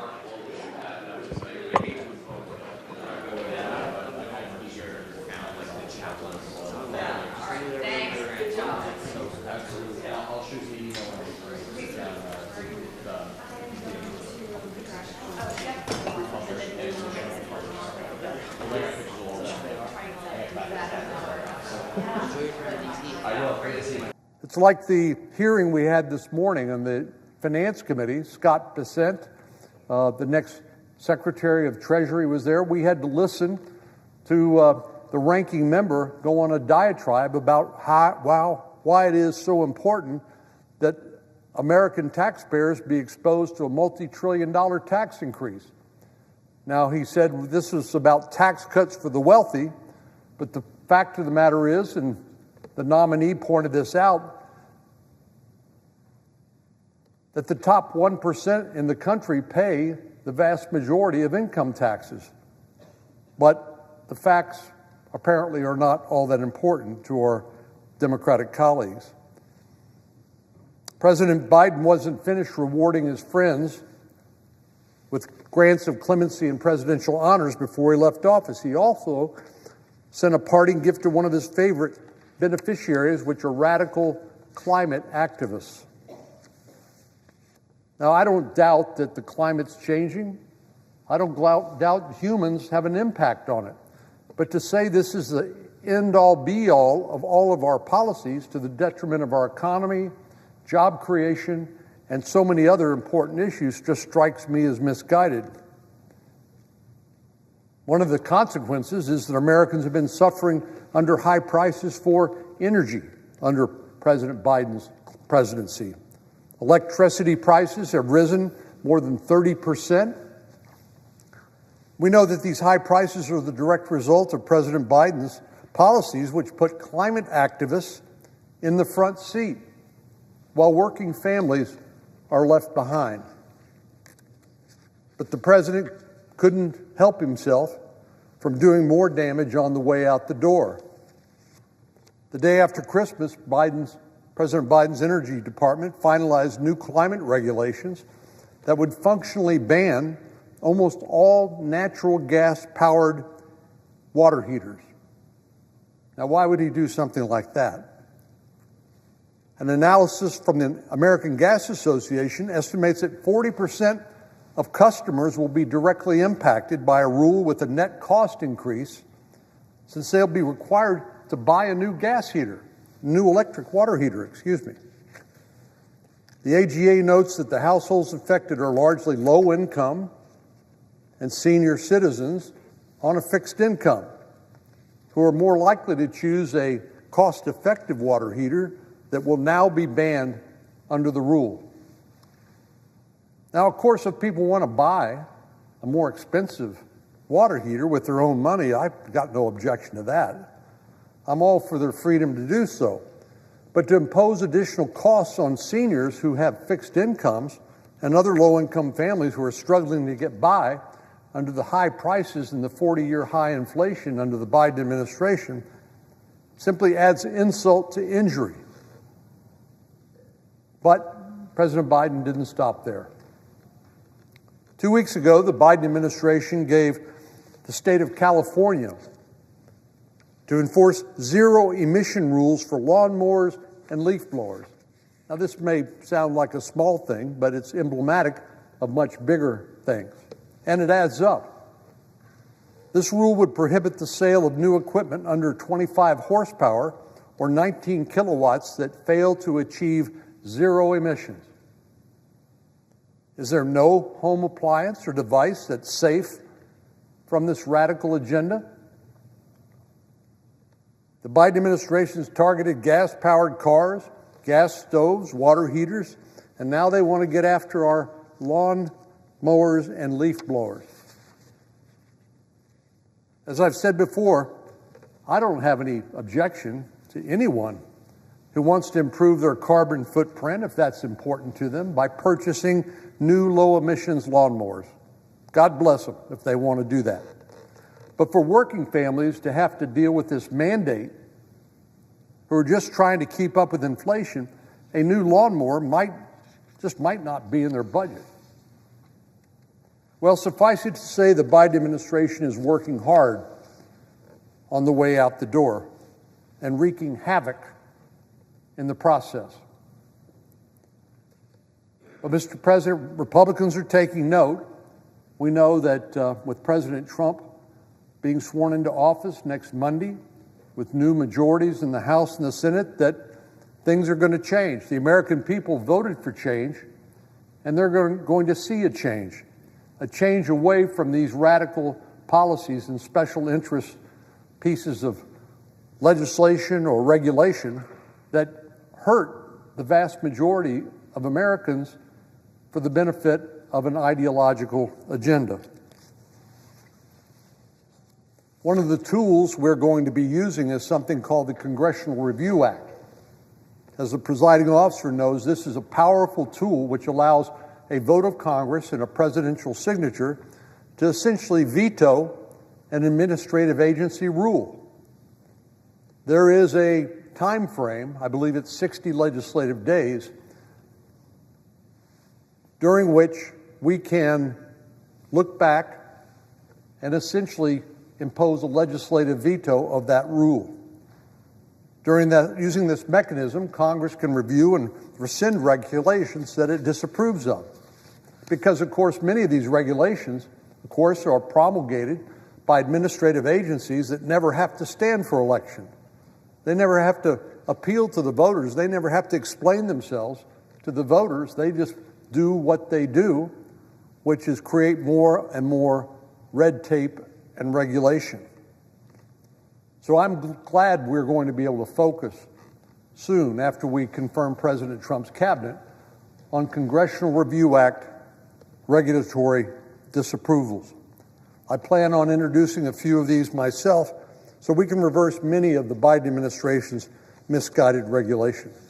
And I know other colleagues plan to do the same thing. So, Mr. President, President Biden may have been busy over the last 4 months, since the last few months since the November the 5th election, but we are gearing up to be even busier undoing much of the mischief that he has wrought during these last couple of months on his way out the door. Mr. President, I yield the floor.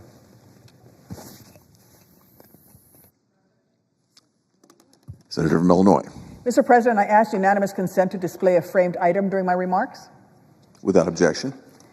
Mr. President, in these serious times, we need a serious candidate to lead our military. We need someone with merit to lead our meritocracy, someone with moral strength to be in charge of protecting our national strength. For all these reasons and quite a few more, I will not be voting to confirm the supremely unqualified Pete Hegseth as Secretary of Defense. Our troops deserve better than a guy who was seemingly only nominated because he used to host Trump's favorite TV show on Fox News. I have plenty to say about Mr. Hegseth and the many, many ways in which he would degrade our military readiness. It's no secret that I disagreed with Trump on nearly everything during his first term. Yet, I still voted to confirm both James Mattis and Mark Esper when he nominated them for this very role. The thing is, Hegseth has never led thousands of people like Mattis had. He never ran an entire army like Esper did. No, the only thing Hegseth has ever run, he's run into the ground. The only major organizations he's ever led, he's led into debt. Pete Hegseth is unqualified. He is unprepared. he is unethical. And most of all, he is unfit. Mr. Hegseth may talk about how having had dust on his boots makes him worthy of becoming Secretary of Defense. Well, as someone who left her boots in a dusty field in Iraq, let me tell you exactly why he is unfit to lead our heroes. Mr. Hegseth likes to say that our military is a great meritocracy, and I agree with that. So let's go over his supposed merits for this role. The Secretary of Defense oversees the federal government's largest agency. They manage a $900 billion budget, along with the 3 million service members and civilians who fall under its umbrella. During his time in uniform, Pete Hegseth never commanded a unit with more than 200 people. Meanwhile, on the civilian side, both organizations that he led went into debt. In fact, he so badly mismanaged one of them that they had to bring in a forensic accountant to clean up the mess that he had made. That's it. Those are his only supposed qualifications to head up one of the most complex, important organizations in the world. Listen, there are plenty of Republicans whose policies I may disagree with, but who I would vote to confirm because I know that they too have spent their lives working to keep our country strong and could demonstrate why they are qualified for this role. Mr. Hegseth is not one of those people. Who knows why Donald Trump picked this guy? Maybe Hegseth's business failures makes Trump feel better about his own 6 bankruptcies. Maybe it's because Hegseth spent years fawning over Trump on Fox News, and Trump's dream cabinet is a bunch of yes men who know how to kiss up to him on TV.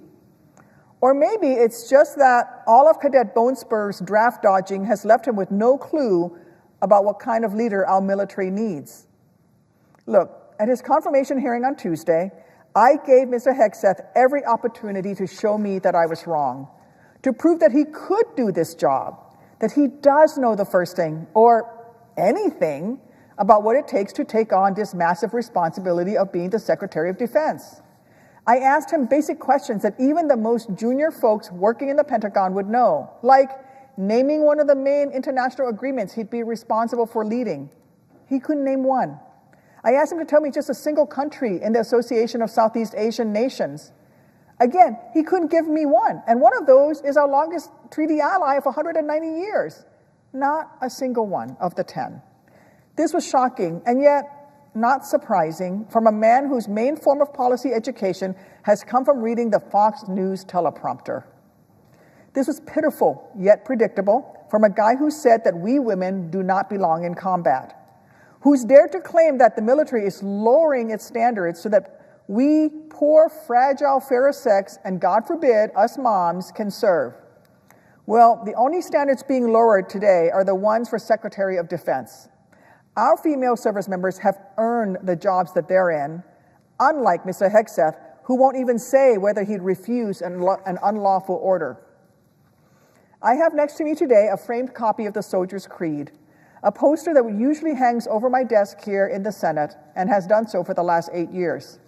It's the same copy that hung above my bed at Walter Reed Army Medical Center when I spent over a year in the hospital recovering from my shoot-down. The same poster whose lines I read before I was wheeled into each and every one of my surgeries. The same one whose words I repeated over and over to myself on the days when I was in so much pain that I couldn't breathe, yet was determined to fight my way back to health so I could serve again next to the buddies who saved my life. These words helped me find the strength I needed when I needed it the most, because they reminded me of who I was and that I was a proud member of the greatest fighting force on the face of the earth, whose duty it was to live up to the sacrifices of my fellow soldiers. And I'd like to quote a couple lines from the Creed right now. I will always place the mission first, and I am disciplined, physically and mentally tough, trained and proficient in my warrior tasks. Our troops followed these words every day as we asked them to do the hardest thing imaginable. We asked them to leave their families, to potentially never hold their spouse's hand again, to maybe never get to see their babies take their first steps. We asked them to do all of that and then walk into enemy fire and be good enough, competent enough, qualified enough that regardless of the threat they face, they will still be able to do their jobs. We asked them to be so ready for the mission at hand that they can still fly that helicopter, still man that ship, still fight that fire, until their very last breath. Tell me, how can we ask these warriors to train and perform to the absolute highest standards if we're going to confirm a guy who doesn't seem to care enough to prepare to lead them in any way? Listen, these are dangerous times on the geopolitical stage. Our adversaries are watching, waiting to see if we really will put in power someone so obviously unqualified. And Mr. Hegseth made a point of saying at Tuesday's hearing that every single warfighter should be hired based on performance, readiness, and merit. And I agree with him. However, he fails to meet every single one of those metrics. He is asking to be handed a job he's not prepared for because of his relationship with Donald Trump. But this role is too important. Our troops' lives too precious to let personal ambition get in the way of the mission at hand. So let me close with this. Part of being a leader is knowing when you're not competent enough to do the job. Well, Mr. Hegseth, you are not technically proficient. You are not tactically proficient. And your nomination is an insult to those brave enough to be serving our nation. So you, sir, are a no-go at this station. I am voting no on Pete Hegseth's nomination to be Secretary of Defense. And if my colleagues cared more about keeping our nation strong than genuflecting to Donald Trump, then they should have the courage to vote no as well. I yield the floor and suggest the absence of a quorum. The clerk will call the roll, please. Ms. Also Brooks.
Mr. President, I ask for unanimous consent to suspend the quorum call.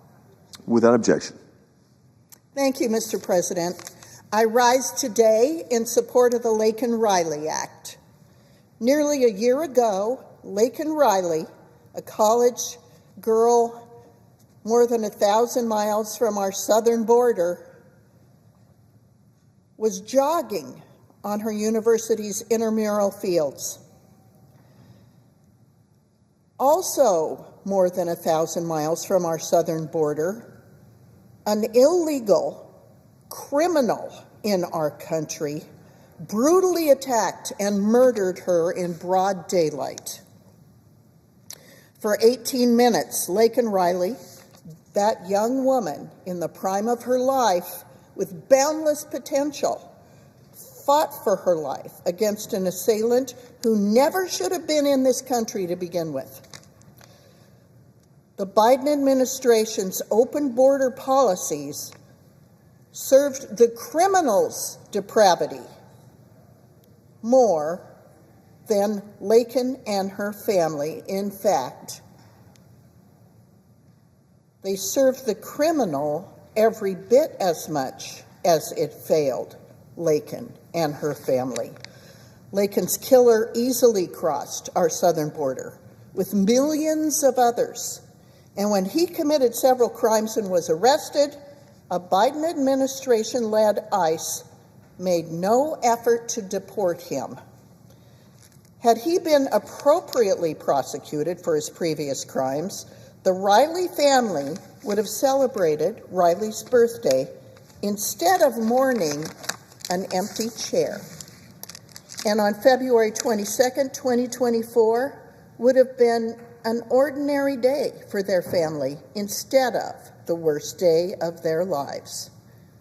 No family should face the nightmare Laken's family endured, and it is our responsibility as lawmakers to correct the glaring failures in our system that led to her tragic and preventable death.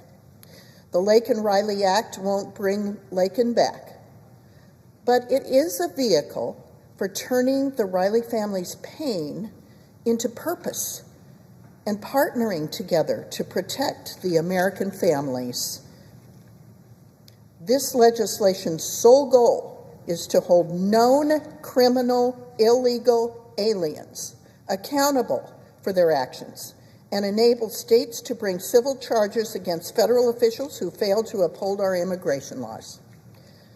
Like all of us serving in this body, I came to the U.S. Senate because I wanted to make a positive difference for the American people. This is one of those opportunities. We have the ability to do that right now by getting this bill to the president's desk. Let's honor Laken's legacy by passing this bipartisan legislation to protect millions of Americans across our country.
Good afternoon, distinguished guests, and welcome to historic Joint Base Meyer-Henderson Hall and today's Armed Forces Farewell Tribute honoring Joseph R. Biden, Jr., the 46th President of the United States.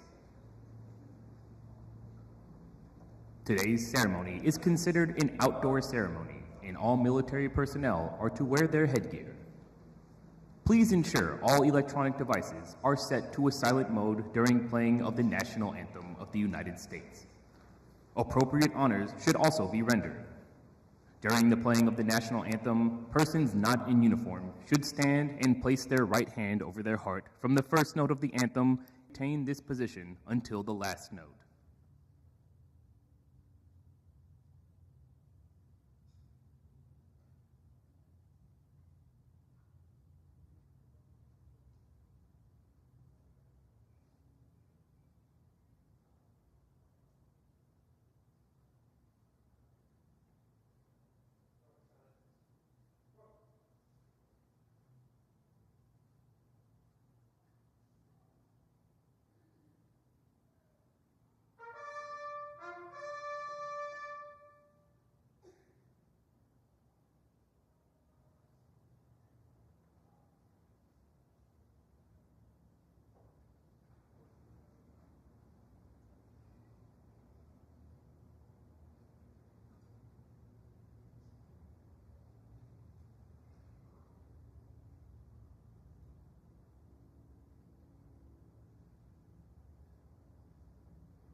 North Carolina. Mr. President, thank you. I rise today to honor the service and sacrifice of Greensboro Police Officer Michael Horan. On Monday, December 23rd, 2 days before Christmas, Officer Horan was the first officer to respond to a call of a man with a firearm at a Food Line supermarket in Greensboro, North Carolina. As Officer Horan entered the store and confronted the suspect engaged in a struggle that eventually led to Officer Horan being shot and killed. The suspect fled the scene and led law enforcement on a multiple county chase. And the brave men and women from various law enforcement agencies eventually apprehended the suspect on Interstate 40. Officer Horan personified the very best of law enforcement. Greensboro Police Chief John Thompson stated that Officer Horan was a valued and respected member of the Greensboro police family. He worked for the Greensboro Police Department since 2017 and had a distinguished record of service with the U.S. Coast Guard. As a U.S. Coast Guard member, Officer Horan served as a law enforcement officer, tactical fast boat instructor, and search and rescue operator for safety and security of the United States. Even when he was off duty, he exemplified valor. In 2019, Officer Horan received a life-saving award from the Greensboro Police Department for saving a father and son who had been caught in a rip current at a beach at Emerald Isle. For as impressive as Officer Horan was for his exemplary work, it was his job as a family man, loving husband, father, and son. One of his colleagues noted that one of the main things most people would know about Officer Horan was how much he loved his family. He loved his daughter. If you ask anybody in the department to describe him, one friend said, I feel like his daughter would be in every conversation. He loved his family, and he included it in virtually every conversation he had with his colleagues. He upheld the oath to protect and serve his community and his country. He exemplified what it means to be an extraordinary public servant, and he made the ultimate sacrifice. My deepest condolences go out to Officer Horan's family for their tremendous loss. And my condolences go out to the community of Greensboro, which lost one of their finest, most decent public servants. And we will never forget his service. Mr. President, Officer Horan actually passed away a year ago last December. We were not in session at the time, so I thought it was appropriate to recognize the anniversary of his death.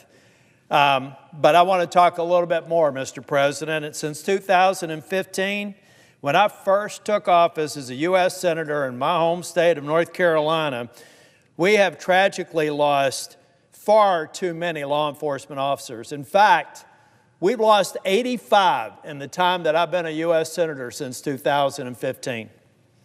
This includes deaths related to law enforcement assaults, gunfire, vehicular pursuits, and duty-related illnesses. These officers took an oath to protect and serve our communities. These heroes made the ultimate sacrifice, giving their life to protect their communities. I will not get into all the details about each officer, Madam President, but Mr. President, what I would ask is unanimous consent to provide a list of the fallen officers since I've been a member of the U.S. Senate to be included in the record.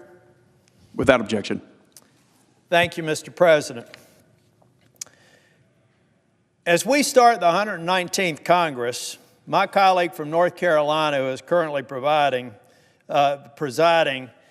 I think we both agree that we want to emphasize that Congress has a role in supporting and protecting our law enforcement officers across this country. According to the National Fraternity Order of Police, in 2024, 342 officers were shot in the line of duty. Of those officers, 50 officers were tragically killed by criminals. Unfortunately, over the past few years, we've seen shameful behavior from certain, and I hope and I pray that it's a minority of our society. But we have people out there raising money for fundraising runs called the 13.12 mile run. 1312 translates into ACAB. And on their website, they proudly proclaim that ACAB stands for All Cops Are Bastards. Let that sink in. It's appalling to hear this kind of rhetoric, and it has to stop. These dangerous statements not only create distrust and disdain for our brave men and women in blue, the vast majority of which are good, hardworking people that we all know in our communities, but it's made their job to protect and serve more difficult and more deadly. We've got to do better. We've got to protect law enforcement, and that's why I plan to reintroduce multiple pieces of legislation in the coming weeks. First among them is going to be the Protect and Serve Act. It makes a federal crime for anyone who knowingly causes or attempts to cause bodily harm or injury to a law enforcement officer. It's amazing it's not a crime already. I hope to do so with strong bipartisan support when I file the bill and get it passed in this Congress. We also must act to punish criminals who intentionally murder law enforcement. That's why I'll also be introducing the Justice for Fallen Law Enforcement Act. This legislation would create a criminal penalty for the murder of a local, state, or federal law enforcement officer, punishable with a death penalty or life imprisonment without parole. I urge all Americans listening to contact their senators and representatives, tell them that you want to protect law enforcement officers, and support enhancing penalties for those who would do them harm. The men and women in blue are heroes. They deserve our support. We need everyone in our communities to stand up to these people who would not want them in the community, who would not want them to respond to a 911 call. Can you imagine that? Can you imagine our communities if the logical conclusion of these people who hate law enforcement officers so much that they proudly profess that all cops are bastards publicly to raise money? We need to increase awareness, and we need to make absolutely certain that every man and woman in blue knows we have their back. Thank you, Mr. President.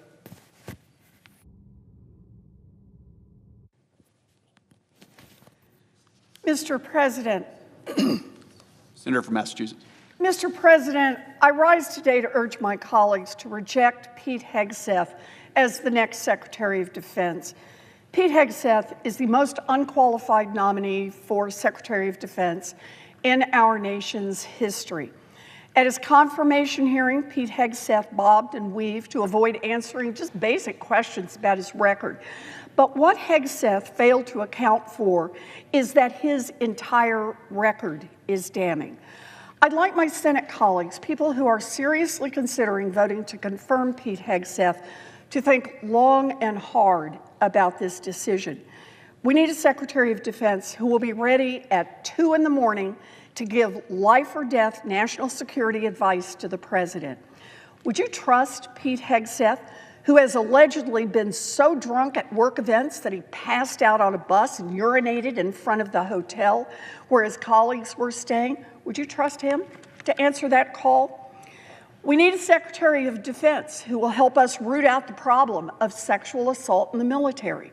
Would you trust Pete Hegseth, who has been credibly accused of raping a woman and buying her silence, to protect victims of sexual assault? We need a Secretary of Defense who will be able to manage the nation's largest federal agency, one that oversees almost 3.4 million people and a budget of nearly $850 billion a year. Would you trust Pete Hegseth, who drove a small veterans nonprofit to the brink of bankruptcy, to manage billions of our tax dollars? The list of glaring disqualifications goes on and on. Hegseth supports requiring every senior military officer to pass a political litmus test. This politicization of the military is a slap in the face to leaders who have served their country honorably for decades. But the point is that Pete Hegseth is not just unqualified for the role, he is a walking national security threat. We need a Secretary of Defense who will help our country meet its recruiting goals, something we are already struggling with. Pete Hegseth has said that women in the military, quote, shouldn't be in combat at all. 300,000 women have served in Iraq and Afghanistan since 9/11. Pete Hegseth has now insulted every one of them. That is not how a leader of the military will inspire people to join our cause. When people are responsible for our national defense, we ask something extraordinary of them. We ask them to put their lives on the line. All three of my brothers served in the military. My oldest brother was career military.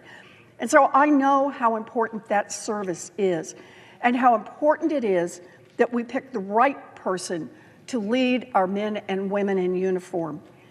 Pete Hegseth claims that our brave women in the military are somehow lowering our standards.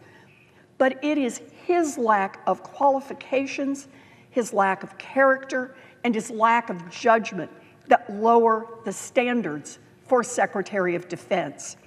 We need a Secretary of Defense who we can rely on to keep all of us safe. Frankly, it is hard to imagine a worse choice than Pete Hegseth.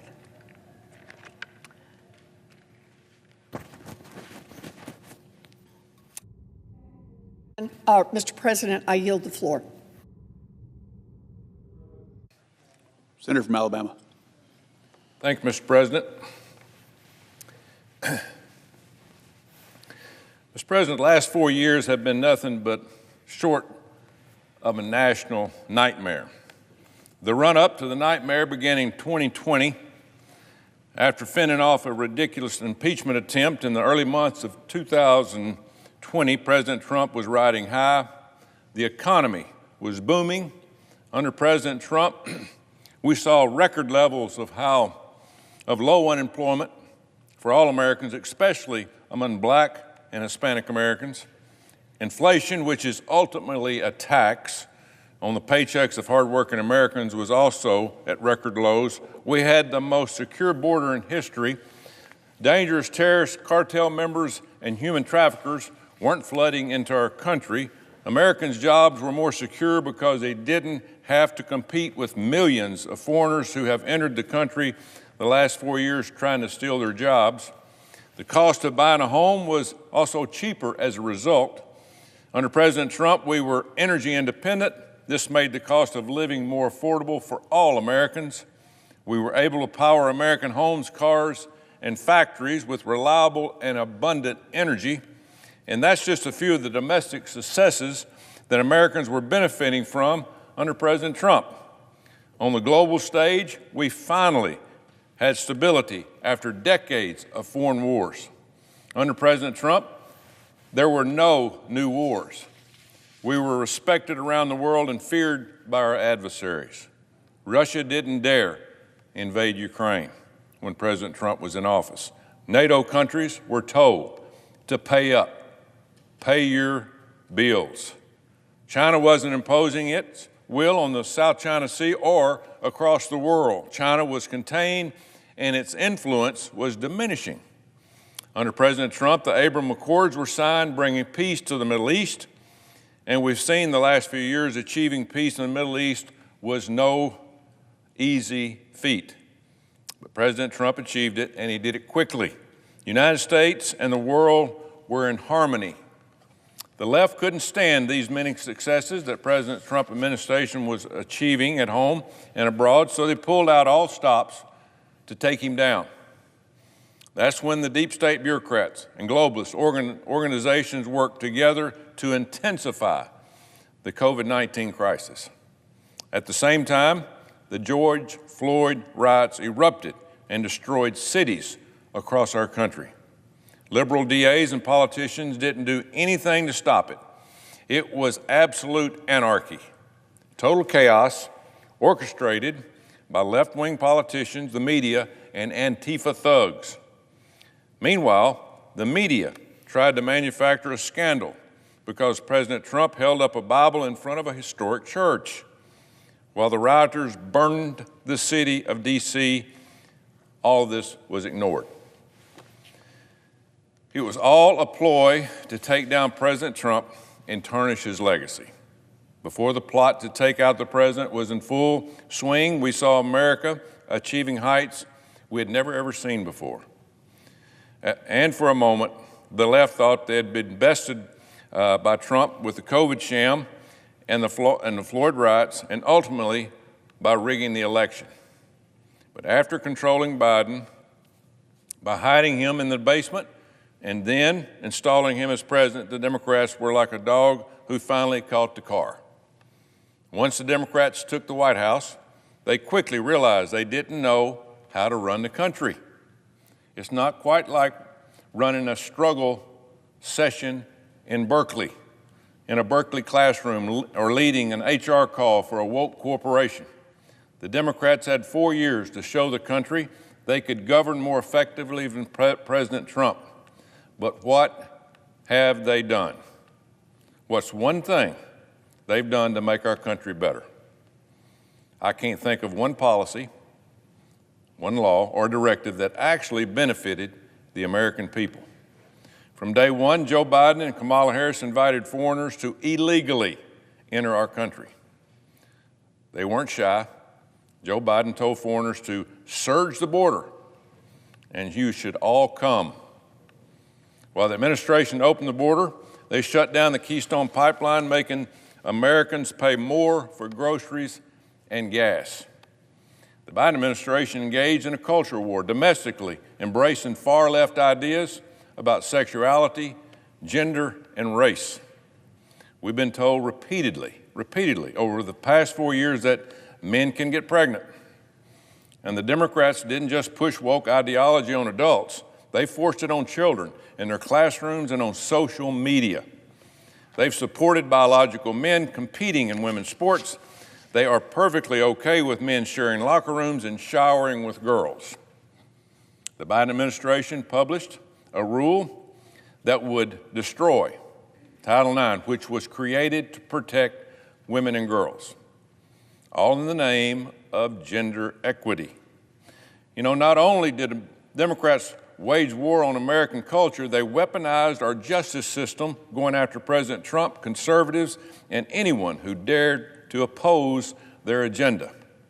Just look at how they went after the January 6th protesters, pro-lifers, with the FACE Act, parents at school boards, and the dozens of illegal actions they took against President Trump.